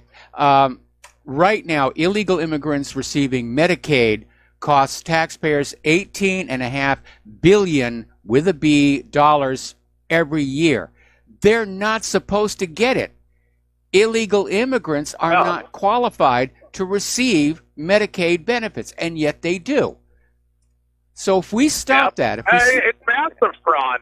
Well, what about fake Social Security cards? Where's all that money going? I mean, this stuff's been going on for decades. It's massive fraud and corruption at the highest levels of the government. I don't see any hope. I mean, if they won't, I agree, Social Security as well, but they don't go after, we need to go after the employers of these people and throw them in jail, and that would require going after the corporations like Tyson Chicken or some of these others that hire them, and that's what they're not really willing to do. So, well, it's not just the employers. It's not just the employers. It's anybody who gives them transportation, anybody who gives them shelter, anybody who gives them food. I mean, these are all Title VIII violations. They're not supposed to be here. And anybody who assists them in any way, provides material support, it's a felony violation. All of these mayors of sanctuary cities, all these governors of sanctuary states, they're guilty of Title VIII violations. Why are they not being raided by the FBI in the pre-dawn hours and marched out of their homes in handcuffs? I just think I think some of these leaders like David Duke and these white nationalist types should just all switch to Democrat, and we'll just go full communist and just destroy the Republicans forever. Well, I think the Republic's pretty much dinged up already. Anyway, got to let you go. Got to take a break for station identification. We'll be back with the lovely Lady Claire after these few words. Sorry, got to get things started. We're still getting the lovely Lady Claire ensconced appropriately. And let's see, your talking points are located right there.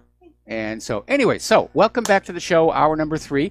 And for those of you on YouTube, this lovely creature sitting next to me is the lovely Lady Claire, who likes to join me in hour number 3, which means I get to kick back and be lazy and basically go to sleep.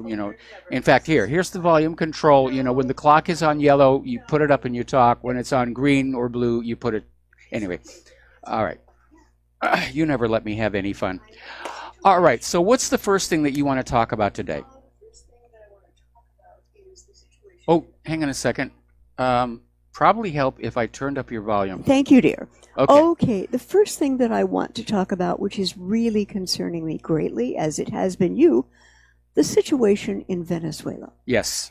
And apparently, when he was CIA director, Mike Pompeo was talking about how he could orchestrate some sort of a transition to power. And this week, with Maduro, is facing a very serious challenge. And apparently, Pompeo had the, I'm going to say hubris, I could say other things, but that would get us off the air. Pompeo called the opposition leader, Juan Guaido, thank you, and declared himself interim president after that call.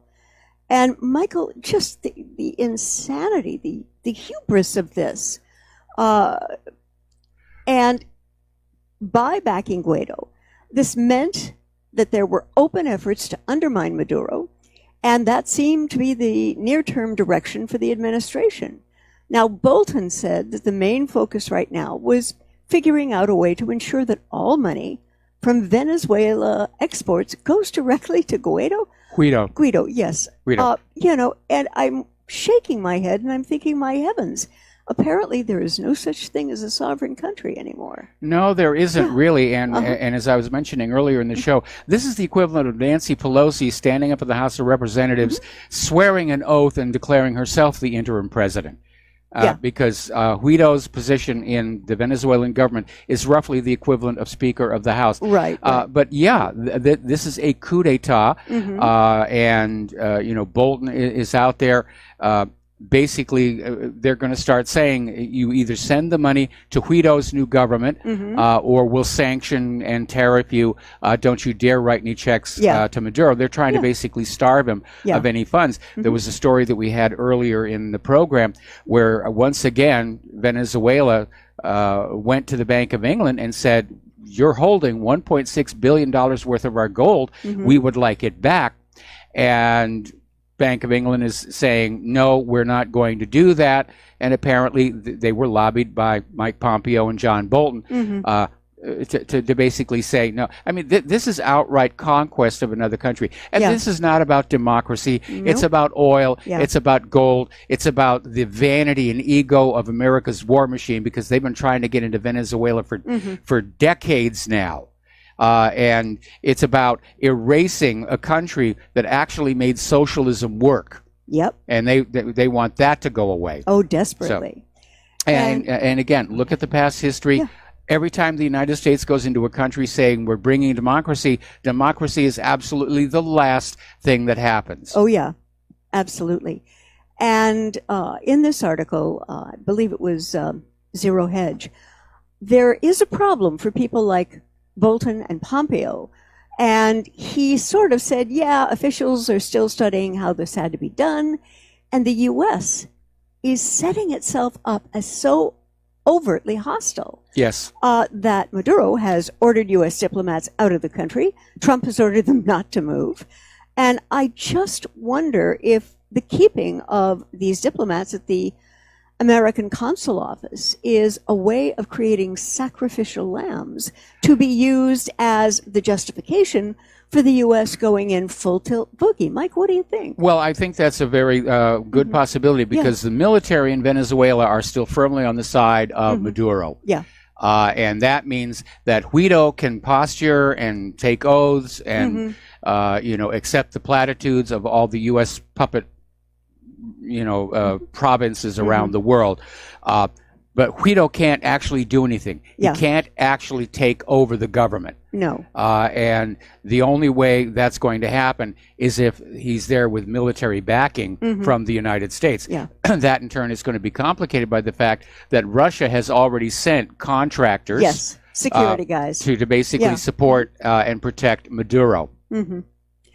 Now, I did a little looking, and I thought, okay, with whom do we have, who's left with whom the U.S. government has friendly relations?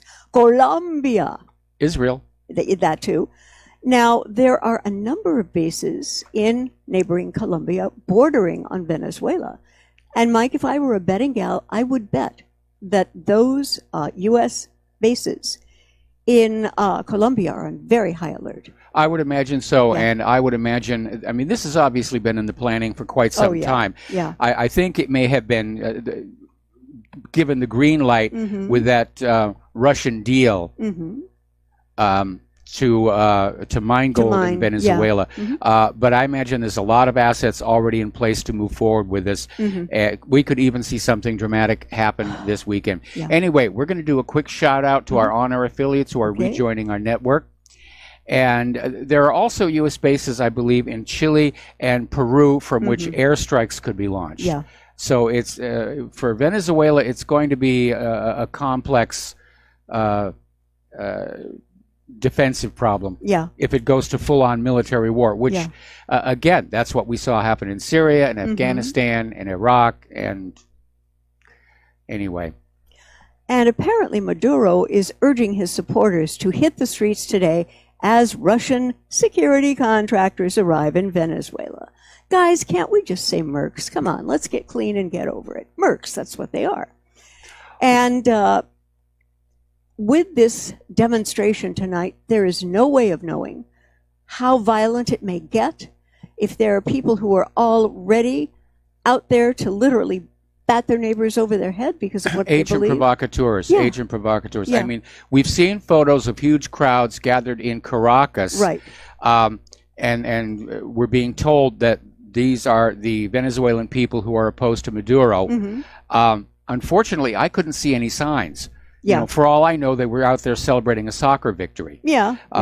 And we have seen the media fake pictures like this before. We saw it with Iran when they were showing us pictures of crowds and say, "Oh, these are the people who want, Ahmadinejad to leave." And then when you saw the full frame, it was Ahmadinejad speaking to the crowd, and they were cheering him. Right. So we have to be very, very careful that we're not getting bamboozled yet again. Oh, yeah. And according to Reuters, apparently, Maduro says he's willing to travel to New York to discuss the situation with the UN Security Council. President Maduro, please, a word. Flying right now in any kind of a craft could be the worst thing in the world. Yeah, that's the first thing that would occur to me as well. But on the other hand, you know, Maduro, he's trying to hold on to power. He's the legitimately elected president of Venezuela. He won his election. Everybody is screaming, "Oh, it had to be fake. Had to be. We have honest elections here in the United States of America, but trust us, the Venezuelan election was you know, crooked." Well, if so, why did the opposition party wind up with control of the legislature? There you go. I mean, that's kidneys. That's your reason. And now these contractors are to have come from a group called the Wagner Group. And these are private contract guys who have performed secret missions on behalf of the government, including fighting in Syria and Ukraine, which brings to mind this incident from last February when U.S.-backed forces killed 100 Russian mercenaries, which is about the closest thing to a direct proxy conflict between Russia and the I remember a lot of people thought that was going to be it. The missiles were going to be flying. Oh, yeah. And Guaido is joining. Guaido, I am sorry, is joining with China to criticize the U.S. for interfering in Venezuelan. Actually, that was Russia's joining with China. Yes. Okay. Russia is offering to mediate between Guaido and Maduro, which sounds like it would be a really good thing. Except Guaido is not there to negotiate. His assignment is you are to take over the country and deliver the oil into the hands of American oil companies, and you will deliver the gold into the clutches of the New York Federal Reserve and J.P. Morgan. And apparently Russia has invested billions, with a B, of dollars in the Maduro regime and has pledged to stand by the leader this week. And in fact, Yevgeny Shabayev, leader of a local chapter of paramilitary groups there, told Reuters he had heard the number of security contractors in Venezuela is roughly 400. Whoa. That's enough to cause some trouble here. Yeah, definitely. Now, Russia's defense minister and Venezuela's information ministry have not responded to requests for comment. And the Kremlin spokesperson, Dmitry Peskov, said, "We have no such information," when asked about the contractors. Okay, we're going to go ahead and grab ourselves a phone call here from Brooks in Philadelphia. Aloha, Brooks. Welcome to the show. What's on your mind? Hey, Mike. long-time listener. Love the show. So I've been thinking for a while now about voting fraud, and everybody's shouting about Donald Trump possibly being voter fraud, Hillary Clinton possibly committing voter fraud. Mm-hmm. And I had a question to you. What is the motivation for a president or any sitting leader to investigate voting fraud? Because if they uncovered fraud in their own election, doesn't it invalidate their own election? It would invalidate their own election. The reason our election system is such a mess is that everybody who's in power, as you basically said, they're the beneficiary of the fraud. In the case of Donald Trump, it is less understandable why he kind of dropped the ball on this, because all of the fraud that we saw was on the side of the Democrats and Hillary Clinton. Mm-hmm. It's basically been admitted now they rigged the primaries for Hillary Clinton. And the lawsuits are still in court over that one. And so I don't know. I mean, Donald Trump had to know. Sorry, I didn't mean to interrupt. It's okay. So there's the DNC, which obviously committed fraud, and everybody points a finger at Roger Stone right now, who got under FBI indictment. Mm-hmm. But the real thing is it doesn't add up, because imagine that there's fraud on both sides, and maybe they don't even know about it. Maybe Hillary Clinton had no idea, and then come on, no, I'm not saying that that's really true. Come on, or maybe Donald Trump had no idea. Maybe he uncovered his own fraud, but it's potentially, or let's say Donald Trump had no idea that there was fraud in the election, and then he uncovers fraud on his side and Hillary Clinton's side. So if he were to release that information, you're forgetting something. You're forgetting something. Okay, the Election Integrity Commission was not about examining fraud in previous elections. It was about overhauling the election system to prevent fraud in the future. And again, given that Donald Trump was the victim of election fraud in 2016, and even during the campaign, he said, if I think there's been fraud, I'm not going to accept the results of the election. Your rationale breaks down. They're not going to uncover their own fraud, because what they're talking about is overhauling the election system, and just say, we're going to start over. We're going to build a new election system so that it's much, much harder to cheat in the future. Okay? So thank you for the phone call. I think we want to get on back to the war zones here. Okay. All right. So what's next on your list here? Well, moving over to Asia, the U.S. warships have again entered Taiwan Strait, but this time there was a slight difference. They had, Chinese bombers overhead. Well, that's going to make them a little bit nervous, but you know something? The Chinese bombers have as much right to be there under international law as the United States has, and that's it. And the U.S. Navy does have these freedom of navigation operations, which recognize the international, I think it's 12-mile limit. Yeah. Some countries like to claim a little bit more, and that's what the freedom of navigation exercises are about, is to basically say, we don't recognize your larger oceanic claim, and we're going to sail right up to your border here. But this is not being done to sort of settle a line on a map of the ocean. This is being done to antagonize and provoke Beijing. Right. And they're talking about it as though it was normal, routine. And there have been a lot of this kind of thing going on 3 times last year. But as I said, the change was the Chinese Air Force was busy overhead flying H-6 strategic bombers and reconnaissance planes in the vicinity since Thursday. Well, we know that the U.S. sails through the Taiwan Straits all the time, and up until recently, China just shrugged. But with the open support for Taiwan, the talk of selling weapons to Taiwan, the increasing tensions of the South China Sea, not to mention the trade war, obviously this is another poke in the eye. And it does remind me of Arthur H. McCollum's plan that was crafted to goad Japan into attacking the United States of America. And it was these 8 different things that could be done, which to American sensibilities would not have seemed like all that big a deal, but which to the Japanese sensibilities were all horrible insults. And Roosevelt followed this plan through much of 1941. And obviously on December 7th, he got what he wanted. Japan attacked Pearl Harbor. This is looking an awful lot like the same. We're going to poke China in the South China Sea. Yep. We're going to poke China with Taiwan. Right. We're going to poke China with tariffs and sanctions. We're going to poke China by sailing through the Taiwan Straits. Yeah, it's very tense, and I wish that the United States government would go to a policy of engaging rather than enraging these people. They've got nothing to work with. That's the big problem. Mm-hmm. Okay, if we had not abandoned our manufacturing, if we Yep. still had good agriculture, the United States could engage with these other countries and say, you give us so much in oil and gold, and we'll give you so much bushels of wheat and tractors and factory machines. But we've squandered our manufacturing. We've allowed it to be bled off overseas. Right. What little manufacturing we have left is concentrated in our military industrial complex, Yeah. and it's not producing good weapons. And what it does produce are very expensive. We've destroyed our agricultural exports with the GMO experiment. So the United States has nothing to engage other countries with.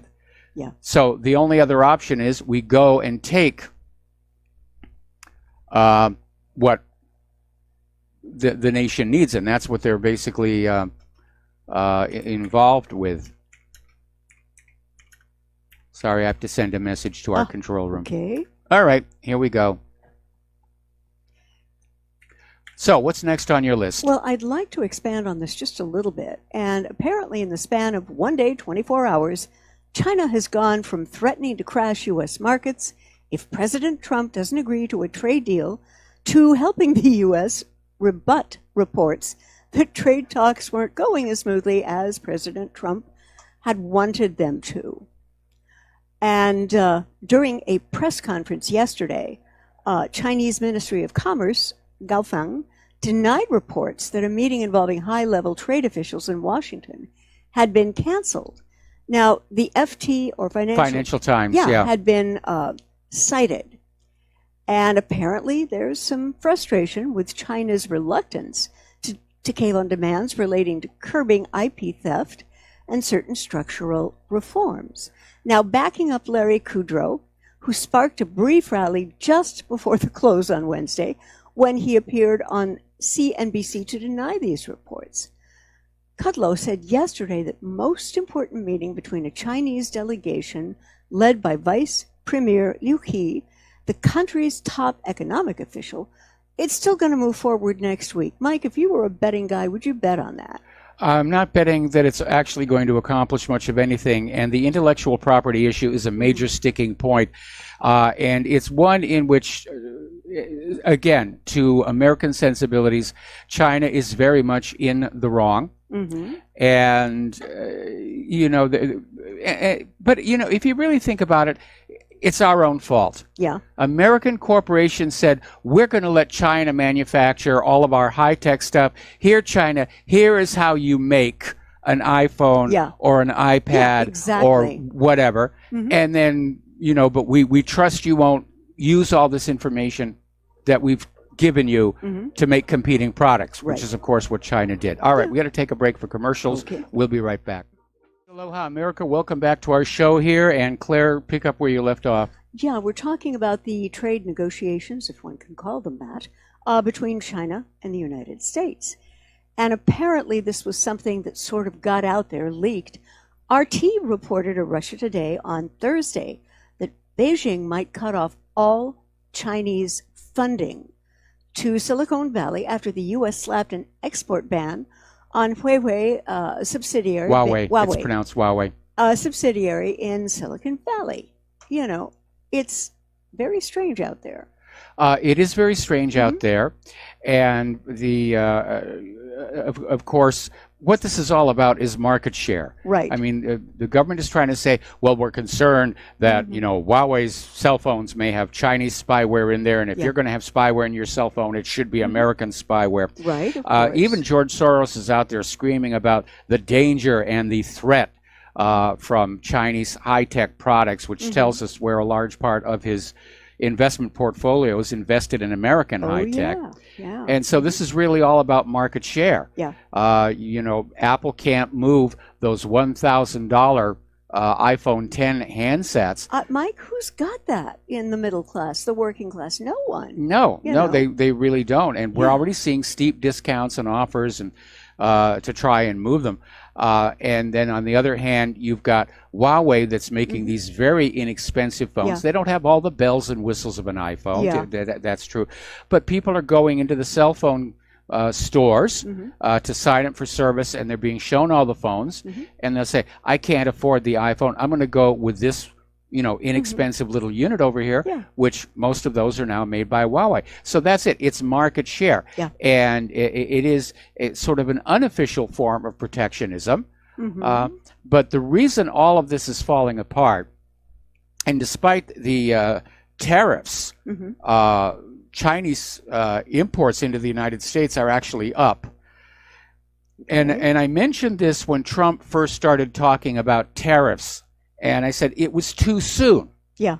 Because American manufacturing was not poised to take advantage of a tariff battle. Right. That people were still going to have to go to China and buy what they wanted because that was the only place you could get it. Yep. And they'd have to pay the higher prices for it, which was just more money from your pocket into the U.S. government's pocket. And it's turned out exactly the way I predicted it would. Chinese imports are up. U.S. exports are down. The sanctions are certainly hitting those. But it's about market share. If we can't make a product at a good price that people want to buy, then we shut out the competition. Ooh, we're going to start arresting Huawei's CFO and accuse them of terrible things, so the American people will buy American. And I'm a great believer in buying American and keeping the money in circulation here in the United States of America, but you've got to have companies who are buying what we want to buy, or who are building what we want to buy. And stop filling up the shopping malls with all kinds of trendy, high-fashion junk that some marketing person thinks we should be motivated into wanting to have in our home. Because right now, in hard economic times, people get very, very pragmatic. Yep, absolutely. And one thing I wanted to ask you about, Mike, yesterday, China's central bank announced its latest liquidity injections scheme, which analysts saw as a quasi-quantitative easing program or a potential precursor to a full-blown qualitative easing. Mike, what are your thoughts on that? Yes, it does look like that may be what's going on. I mean, all of these economies all over the world are in serious trouble. It's not just down in Venezuela. And the central banks are basically engaged in legalized counterfeiting, trying to prop up the systems. But at some point, it has to break. And we're seeing signs already of slowdown in China, of slowdown here in the United States of America. Basically, we're looking at the beginning of a global recession for which most people, to judge by the response to the government shutdown, they're not prepared to deal with it. And when the recession hits, it's going to mean missed mortgage payments, missed car loan payments, loans are going to default, the banks are going to be in serious, serious trouble, so they'll print up more money to try and prop up the banking system. And that's how you wind up being like Venezuela or Zimbabwe or Germany during the Weimar Republic, where you're carrying around box loads of currency to just do your daily commerce.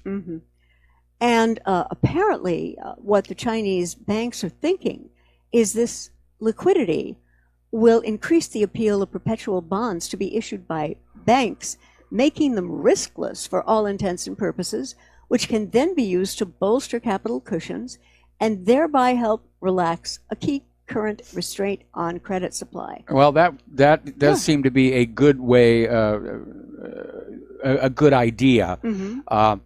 Always being able to guarantee the bond buyers that they can't lose their money, that's going to draw them into you. Yeah, but that could be a little bit treacherous. We saw that back during the first S&L bailout under George Herbert Walker Bush, where he basically lifted the maximum insurance coverage for the HSBC from $1,000 to $100,000, and basically sent a message to the rest of the world.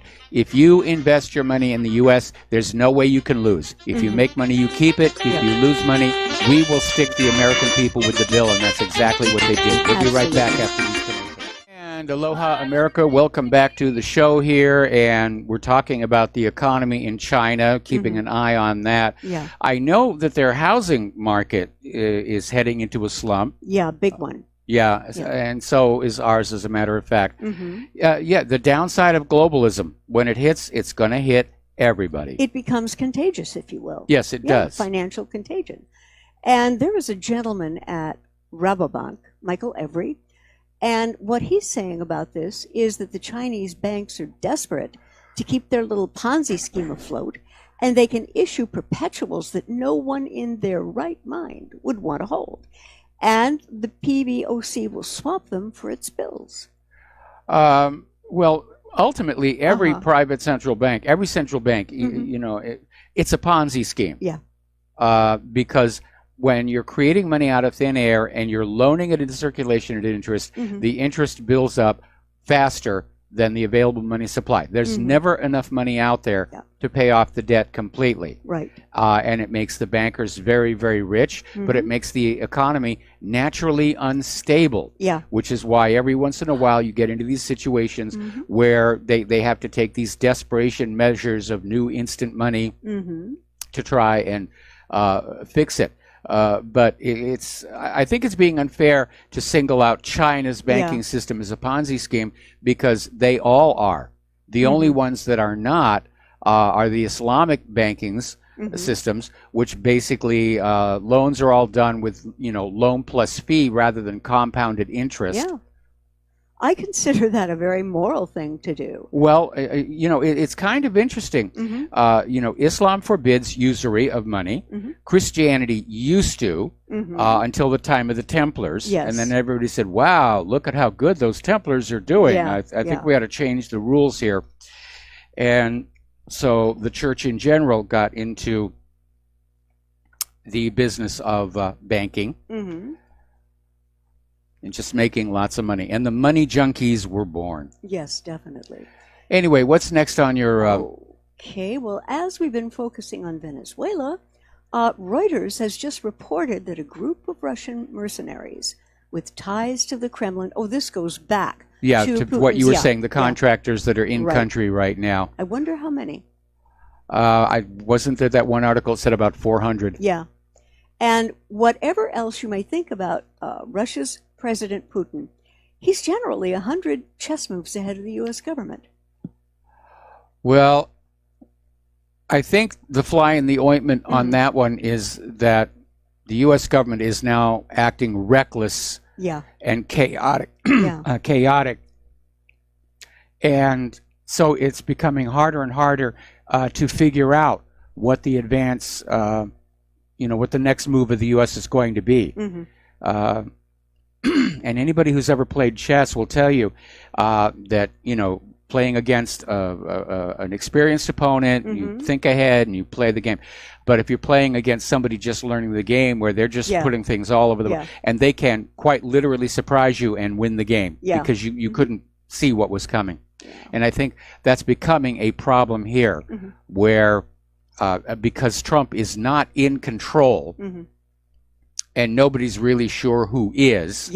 And control is being shared by a lot of people, like John Bolton, Mike Pompeo, and now Nancy Pelosi. She's out there strutting her stuff. And it's kind of hard to know what the U.S. is going to do next.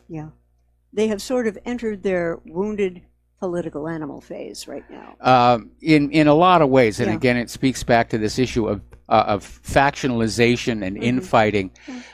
We had a caller on the show earlier today who said he's talking to people and he said they've never, ever seen it this bad. And that's true. In all my life, I've never seen it like this. Never, ever seen it like this. You know, but what's funny about being here, most of my church brothers and sisters are more liberal. But I know that I could sit down and talk with them without them throwing something in my face. You know, like the Antifa guys. Well, again, you need to understand Antifa are being funded and supported to be Antifa, just like that bought and paid for group who showed up this morning following Roger Stone's bail hearing and were shouting, lock him up, lock him up. That wasn't a spontaneous grassroots reaction. These things are all being staged. Right. That group of black kids that were shouting at the Catholic kids at the Lincoln Memorial. I mean, they call themselves a church. We don't know who's funding them. Yeah. They've got some really unusual ideas, as it were. But yeah, a lot of these groups that you see in front of the TV cameras behaving like this, they're paid to be there. Yeah. And there are some other things going on and have been documented by, I'm coining a new term, blogopreneurs. Entrepreneurs, blogopreneurs. Okay. Apparently, Guido has offered Maduro amnesty if he goes quietly. Okay, it's Guido. Guido, yes, okay. Okay. And apparently child deaths are rocketing because of the breakdown of the socioeconomic system. And Germany today told Venezuela, hold elections or we recognize Guido, right? Guido. Guido, okay. The G is pronounced as an H.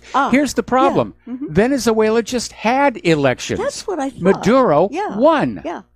You know, this is like Brexit. We're just going to keep on having elections until we get the results that we want. Yeah. We support democracy only when our people get voted in. Right, right. I'd like to talk also about a little phrase that's become a catchphrase. Okay. And it's called, thank you, and it is called the axis of evil. Yes. You know, people in there have been labeled this way, Saddam Hussein, Cuba, Libya, Syria, and saying that those people were state sponsors of terrorism that are pursuing or who have the potential to pursue WMDs or have the capability to do so in violation of their treaty obligations.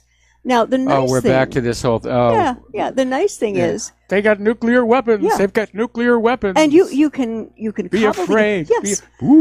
Be afraid. Yes, you can cobble together everything that you think, and that's one way of your going to the alleged evildoers. Now, Iraq was removed in March 2003, while Libya had to wait for President Obama and Secretary of State Clinton to be dealt with, but North Korea, Cuba, Syria, and Iran are still around. And by the way, I think with the current rounds of sanctions, we could add Russia to that list. What do you think? Yeah, I think probably, Russia's now been declared. I mean, with the new national security assessment, Russia and China are now strategic threats or something equally ominous here. And it was, go ahead. Yeah, I'm going to say, Russia and China aren't a threat to me. I'm sorry. Me neither. I'm an old guy. I can decide for myself, who's an enemy and who's a friend. Yeah. And I have no reason to be concerned about anybody in Russia, or for that matter, China. Right, right. And remember, Mike, when our net friends sent us the link to the performance of the Policemen's Choral Association. That Russian police, and they were singing in English, beautiful English, better than we hear on the phones around here. And I was looking at the faces, and I'm listening to this English that is far superior to what I hear a lot when I'm on the phone smiling and dialing. And I'm looking at the faces of these guys, and I'm saying, A, they're young enough to be my sons, and B, I don't want to be hostile to these people because they're working in an artistic environment. They are working hard to get where they need to go, and I always applaud that. Boy, if you could only find singers like that for your choir. Oh, man, I'd like to airlift them, but their conductor may get a little snitty about that. Yeah, I imagine so. Yeah. I don't, as you were saying, I don't want the government to think it can define who a threat to me or what a threat to me is. Well, that's the whole point of all this axis of evil, and Maduro's a dictator, and it's the process they go through of using the corporate media to just say bad things, until finally the repetition sinks in, and the American people are saying, oh, those Iraqis must be really horrible people, or those Iranians are really horrible people. And a lot of it turns out to be lies. I mean, like this idea that, all over the Middle East, women are forced to wear the hijab. I think it's actually only 2 countries out of over there. And again, there's a film that you need to see. It's called Don't Tell Mother I'm in Iran. It's by a Jewish filmmaker. Brilliant, charming. Yeah, went over to Iran and just started interviewing ordinary people. Didn't interview government officials or anybody of any political, just ordinary people, car dealers, tailors, bakers. And wow, big surprise. The Iranians are just like us. They have jobs, they have families, they want to live their lives, you know, in peace.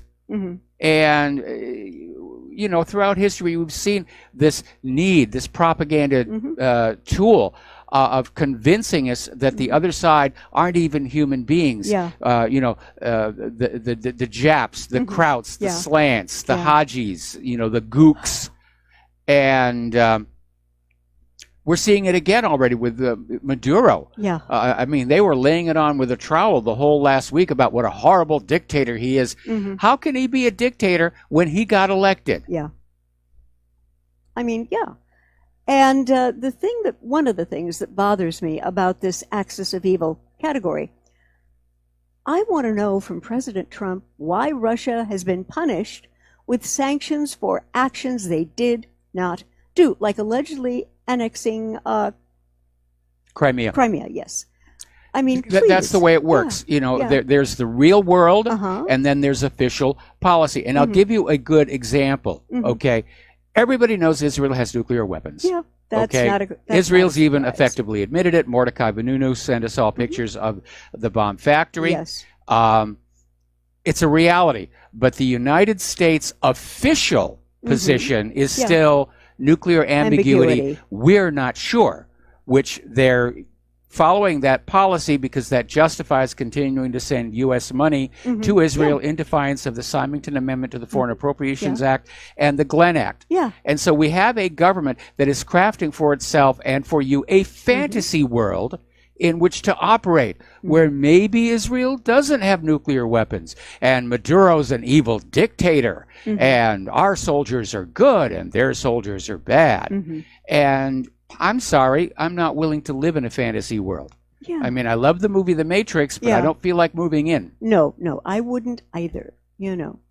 And if something is going to happen in Venezuela, my assessment is it's got to happen very quickly, and that assets have already been pre-positioned. I would agree with that. Mike Pompeo already came on out and literally said at the same time they announced that the diplomats would be remaining in the U.S. consulate in Caracas, said that if any harm comes to them, we will take military action. So that if Guaido cannot take power just through force of personality, if the military are still on the side of Maduro, this coup is going to fail as effectively, as badly as the one against Hugo Chavez did some years ago. So the U.S. may feel they're going to have to go in militarily to support Guaido, and the only way they can sell that to the American people is to have that consulate in Caracas hit and our U.S. diplomats killed, and then they'll say, oh, what a horrible thing that you know, Maduro has done here. It all reeks of what I would call dartboard geopolitics. It throw is, it upon, it throw is it a upon. crock. Yeah. It is a crock here. I'd also like to go back to this situation of an American-Iranian TV anchor, Marizeh Hashemi, who has been released from FBI custody without charge. Yes. Okay, she's an anchor, and she was illegally detained for 10 days by the FBI and was never charged. No, she was basically, she's an anchor at Press TV. She'd come to the United States to visit a sick brother and also apparently to shoot a small documentary. They just grabbed her without warning at the St. Louis airport, took her to Washington, D.C., threw her in the slammer. She went into court for 3 times. All they would say is she was held as a material witness, and then all of a sudden she's been let go. Now, this woman has basically said that she thinks this was being done to send a message to Press TV and the Iranian government to basically cool it, or bad things will start happening to your people. What do you mean cool it? Just mean in terms stop of reporting on all what Israel's doing. Stop Uh-huh. reporting negative news about the United States. Right. And if they were going to pick someone to intimidate with this lady, I've seen her pictures. Yep. They picked the wrong. They definitely picked the gal. wrong one. She's Yeah. come on out and said, Yeah. I'm not going for it. Yeah.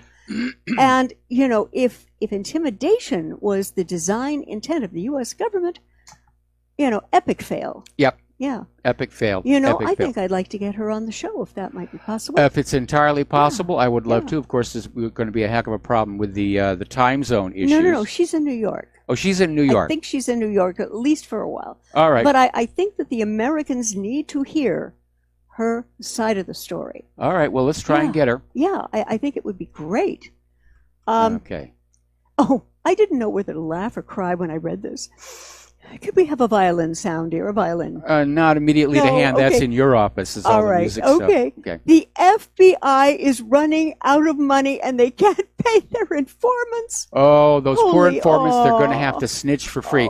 Well, this was tied in with the government shutdown, Yeah, of course, yeah, and now that the shutdown is over, at least Yeah. for the next 3 weeks, Yep. the informants are going to get their money to go on informing. And a reminder, the FBI has lots of informants all over this country. Mhm. They're on every college campus, Yeah. basically snooping on students who are expressing double plus ungood ideas. They had them Yeah. all over the colleges. When I went to school back during Vietnam, they were engaged in sabotage against the anti-war movement. Yeah. They were sabotaging the civil rights movement. They went after the early feminists. They went after the Native Americans. These are not nice people, Yeah. And then they go home at night and go to bed and whack off to old James Bond movies. I'm a spy. I'm a Yeah. spy. I'm Oh. a spy. I have a very dear friend, I don't hear from her much anymore, who was literally interviewed by the FBI at her home because of her being part of some peace activists Yes. and activism. And that winning through intimidation, that gets a little old after a while. Yeah, it does. I remember, when I was actually in junior college and being a photographer, I was taking some pictures of an anti-Vietnam protest. And then years later, when I went up for my security clearance, they actually had a picture of me standing near that protest. Okay. And they said, "What is all this about?" And I said, "Well, I'm just taking pictures." And they took a look and they said, "Yeah, it doesn't look like you were really involved." No, But I mean, that's how out of control it is. All right, we're going to take a break for our last commercial. Back with the last segment of our program after these few words. Aloha, America. Welcome back to our show. Last segment of our show on this Pauhana Friday here. And before I turn the microphone back over to Claire here, story coming out of 12160. Getting on back to this morning's arrest of Roger Stone. SWAT tactics, full tactical battle gear, assault rifles. These guys even had night vision glasses on in a fully lit neighborhood. Yeah, come on, guys. Okay, I mean, it was really over the top. Was being staged for the TV cameras, and of course, CNN was there. And everybody said, how did CNN know to be there? And the reporter in question was saying, I just had this instinct. And CNN is basically now saying, well, it's the result of excellent reporting and following the clues here. Well, 12160 has just broken the story. The CNN reporter who was outside of Roger Stone's house this morning used to work for the FBI. Perfect. He was also an assistant to James Comey. Oh, the plot Okay, thickens. so much for the instincts. good reporting Yeah. and good instincts here. Yeah. This thing was a setup right from the start. Oh, absolutely. Your next story. Okay. Ireland has done something that I'm very happy about. They have advanced a bill which will prevent the sale of goods from Israel's illegal settlements in the occupied West Bank. Now, it still has to go through a couple of iterations. Well, it's their lower house. Yeah, yeah. Okay, like our House of Representatives, then it has to pass their upper house, and then they've got a couple more stages in there. But this bill has a lot of support. Yes. And of course, Israel's out there screaming that all the Irish are anti-Semites. Ah. I don't think so. Definitely not. And one thing I was thinking about when I was reading this article is that maybe the IDF will start treating Palestinians as human beings worthy of dignity and less draconian treatment that happens at present. When pigs discover their aerodynamic. Right. Okay. Well, see, one can it's hope. it's an attitude problem. Okay. Unfortunately, it is wired into the Jewish religion, and let's be honest, other religions as well, that we who follow this imaginary playmate in the sky are superior, and the rest of you are not. And unfortunately, the Jewish faith does take it to a little bit more of an extreme, where people who are not Jewish are not even considered really human. Yeah. And I think that's illustrated by the fact that in the Jewish faith, the 10 Commandments only apply to other Jews. It doesn't and apply to everybody people else is outside the fair faith, game. no. As opposed to Christianity, where it's presumed the 10 Commandments are a universal. And I presume, because Islam was based on early Judaic Christian writings, that they also have the 10 Commandments. Yes. And I don't know what their attitude about them is at all. Anyway, we're coming up here on the end of the show. And what a crazy, crazy time we are living in. It just feels like everything is spinning out of control. Upside down. Venezuela, we're going to go into Venezuela. We can't even get out of Afghanistan or Syria yet. Yes. Or Libya. Or, we're still stuck in Libya. We're still financing Yemen. And anyway, there's the music, so it's time for us to get on out of here. Please stay tuned for John Stadmiller. I'm sure he's got lots of interesting things to share with you. Please donate to Republic Broadcasting Network. They really, really need your help right now. Nobody in independent media is getting rich right now. If they're getting rich, they're no longer independent. Amen. Trust me on that one here. Amen. So donate to whatreallyhappened.com. Have a really good weekend. We'll see you Monday. Aloha, America.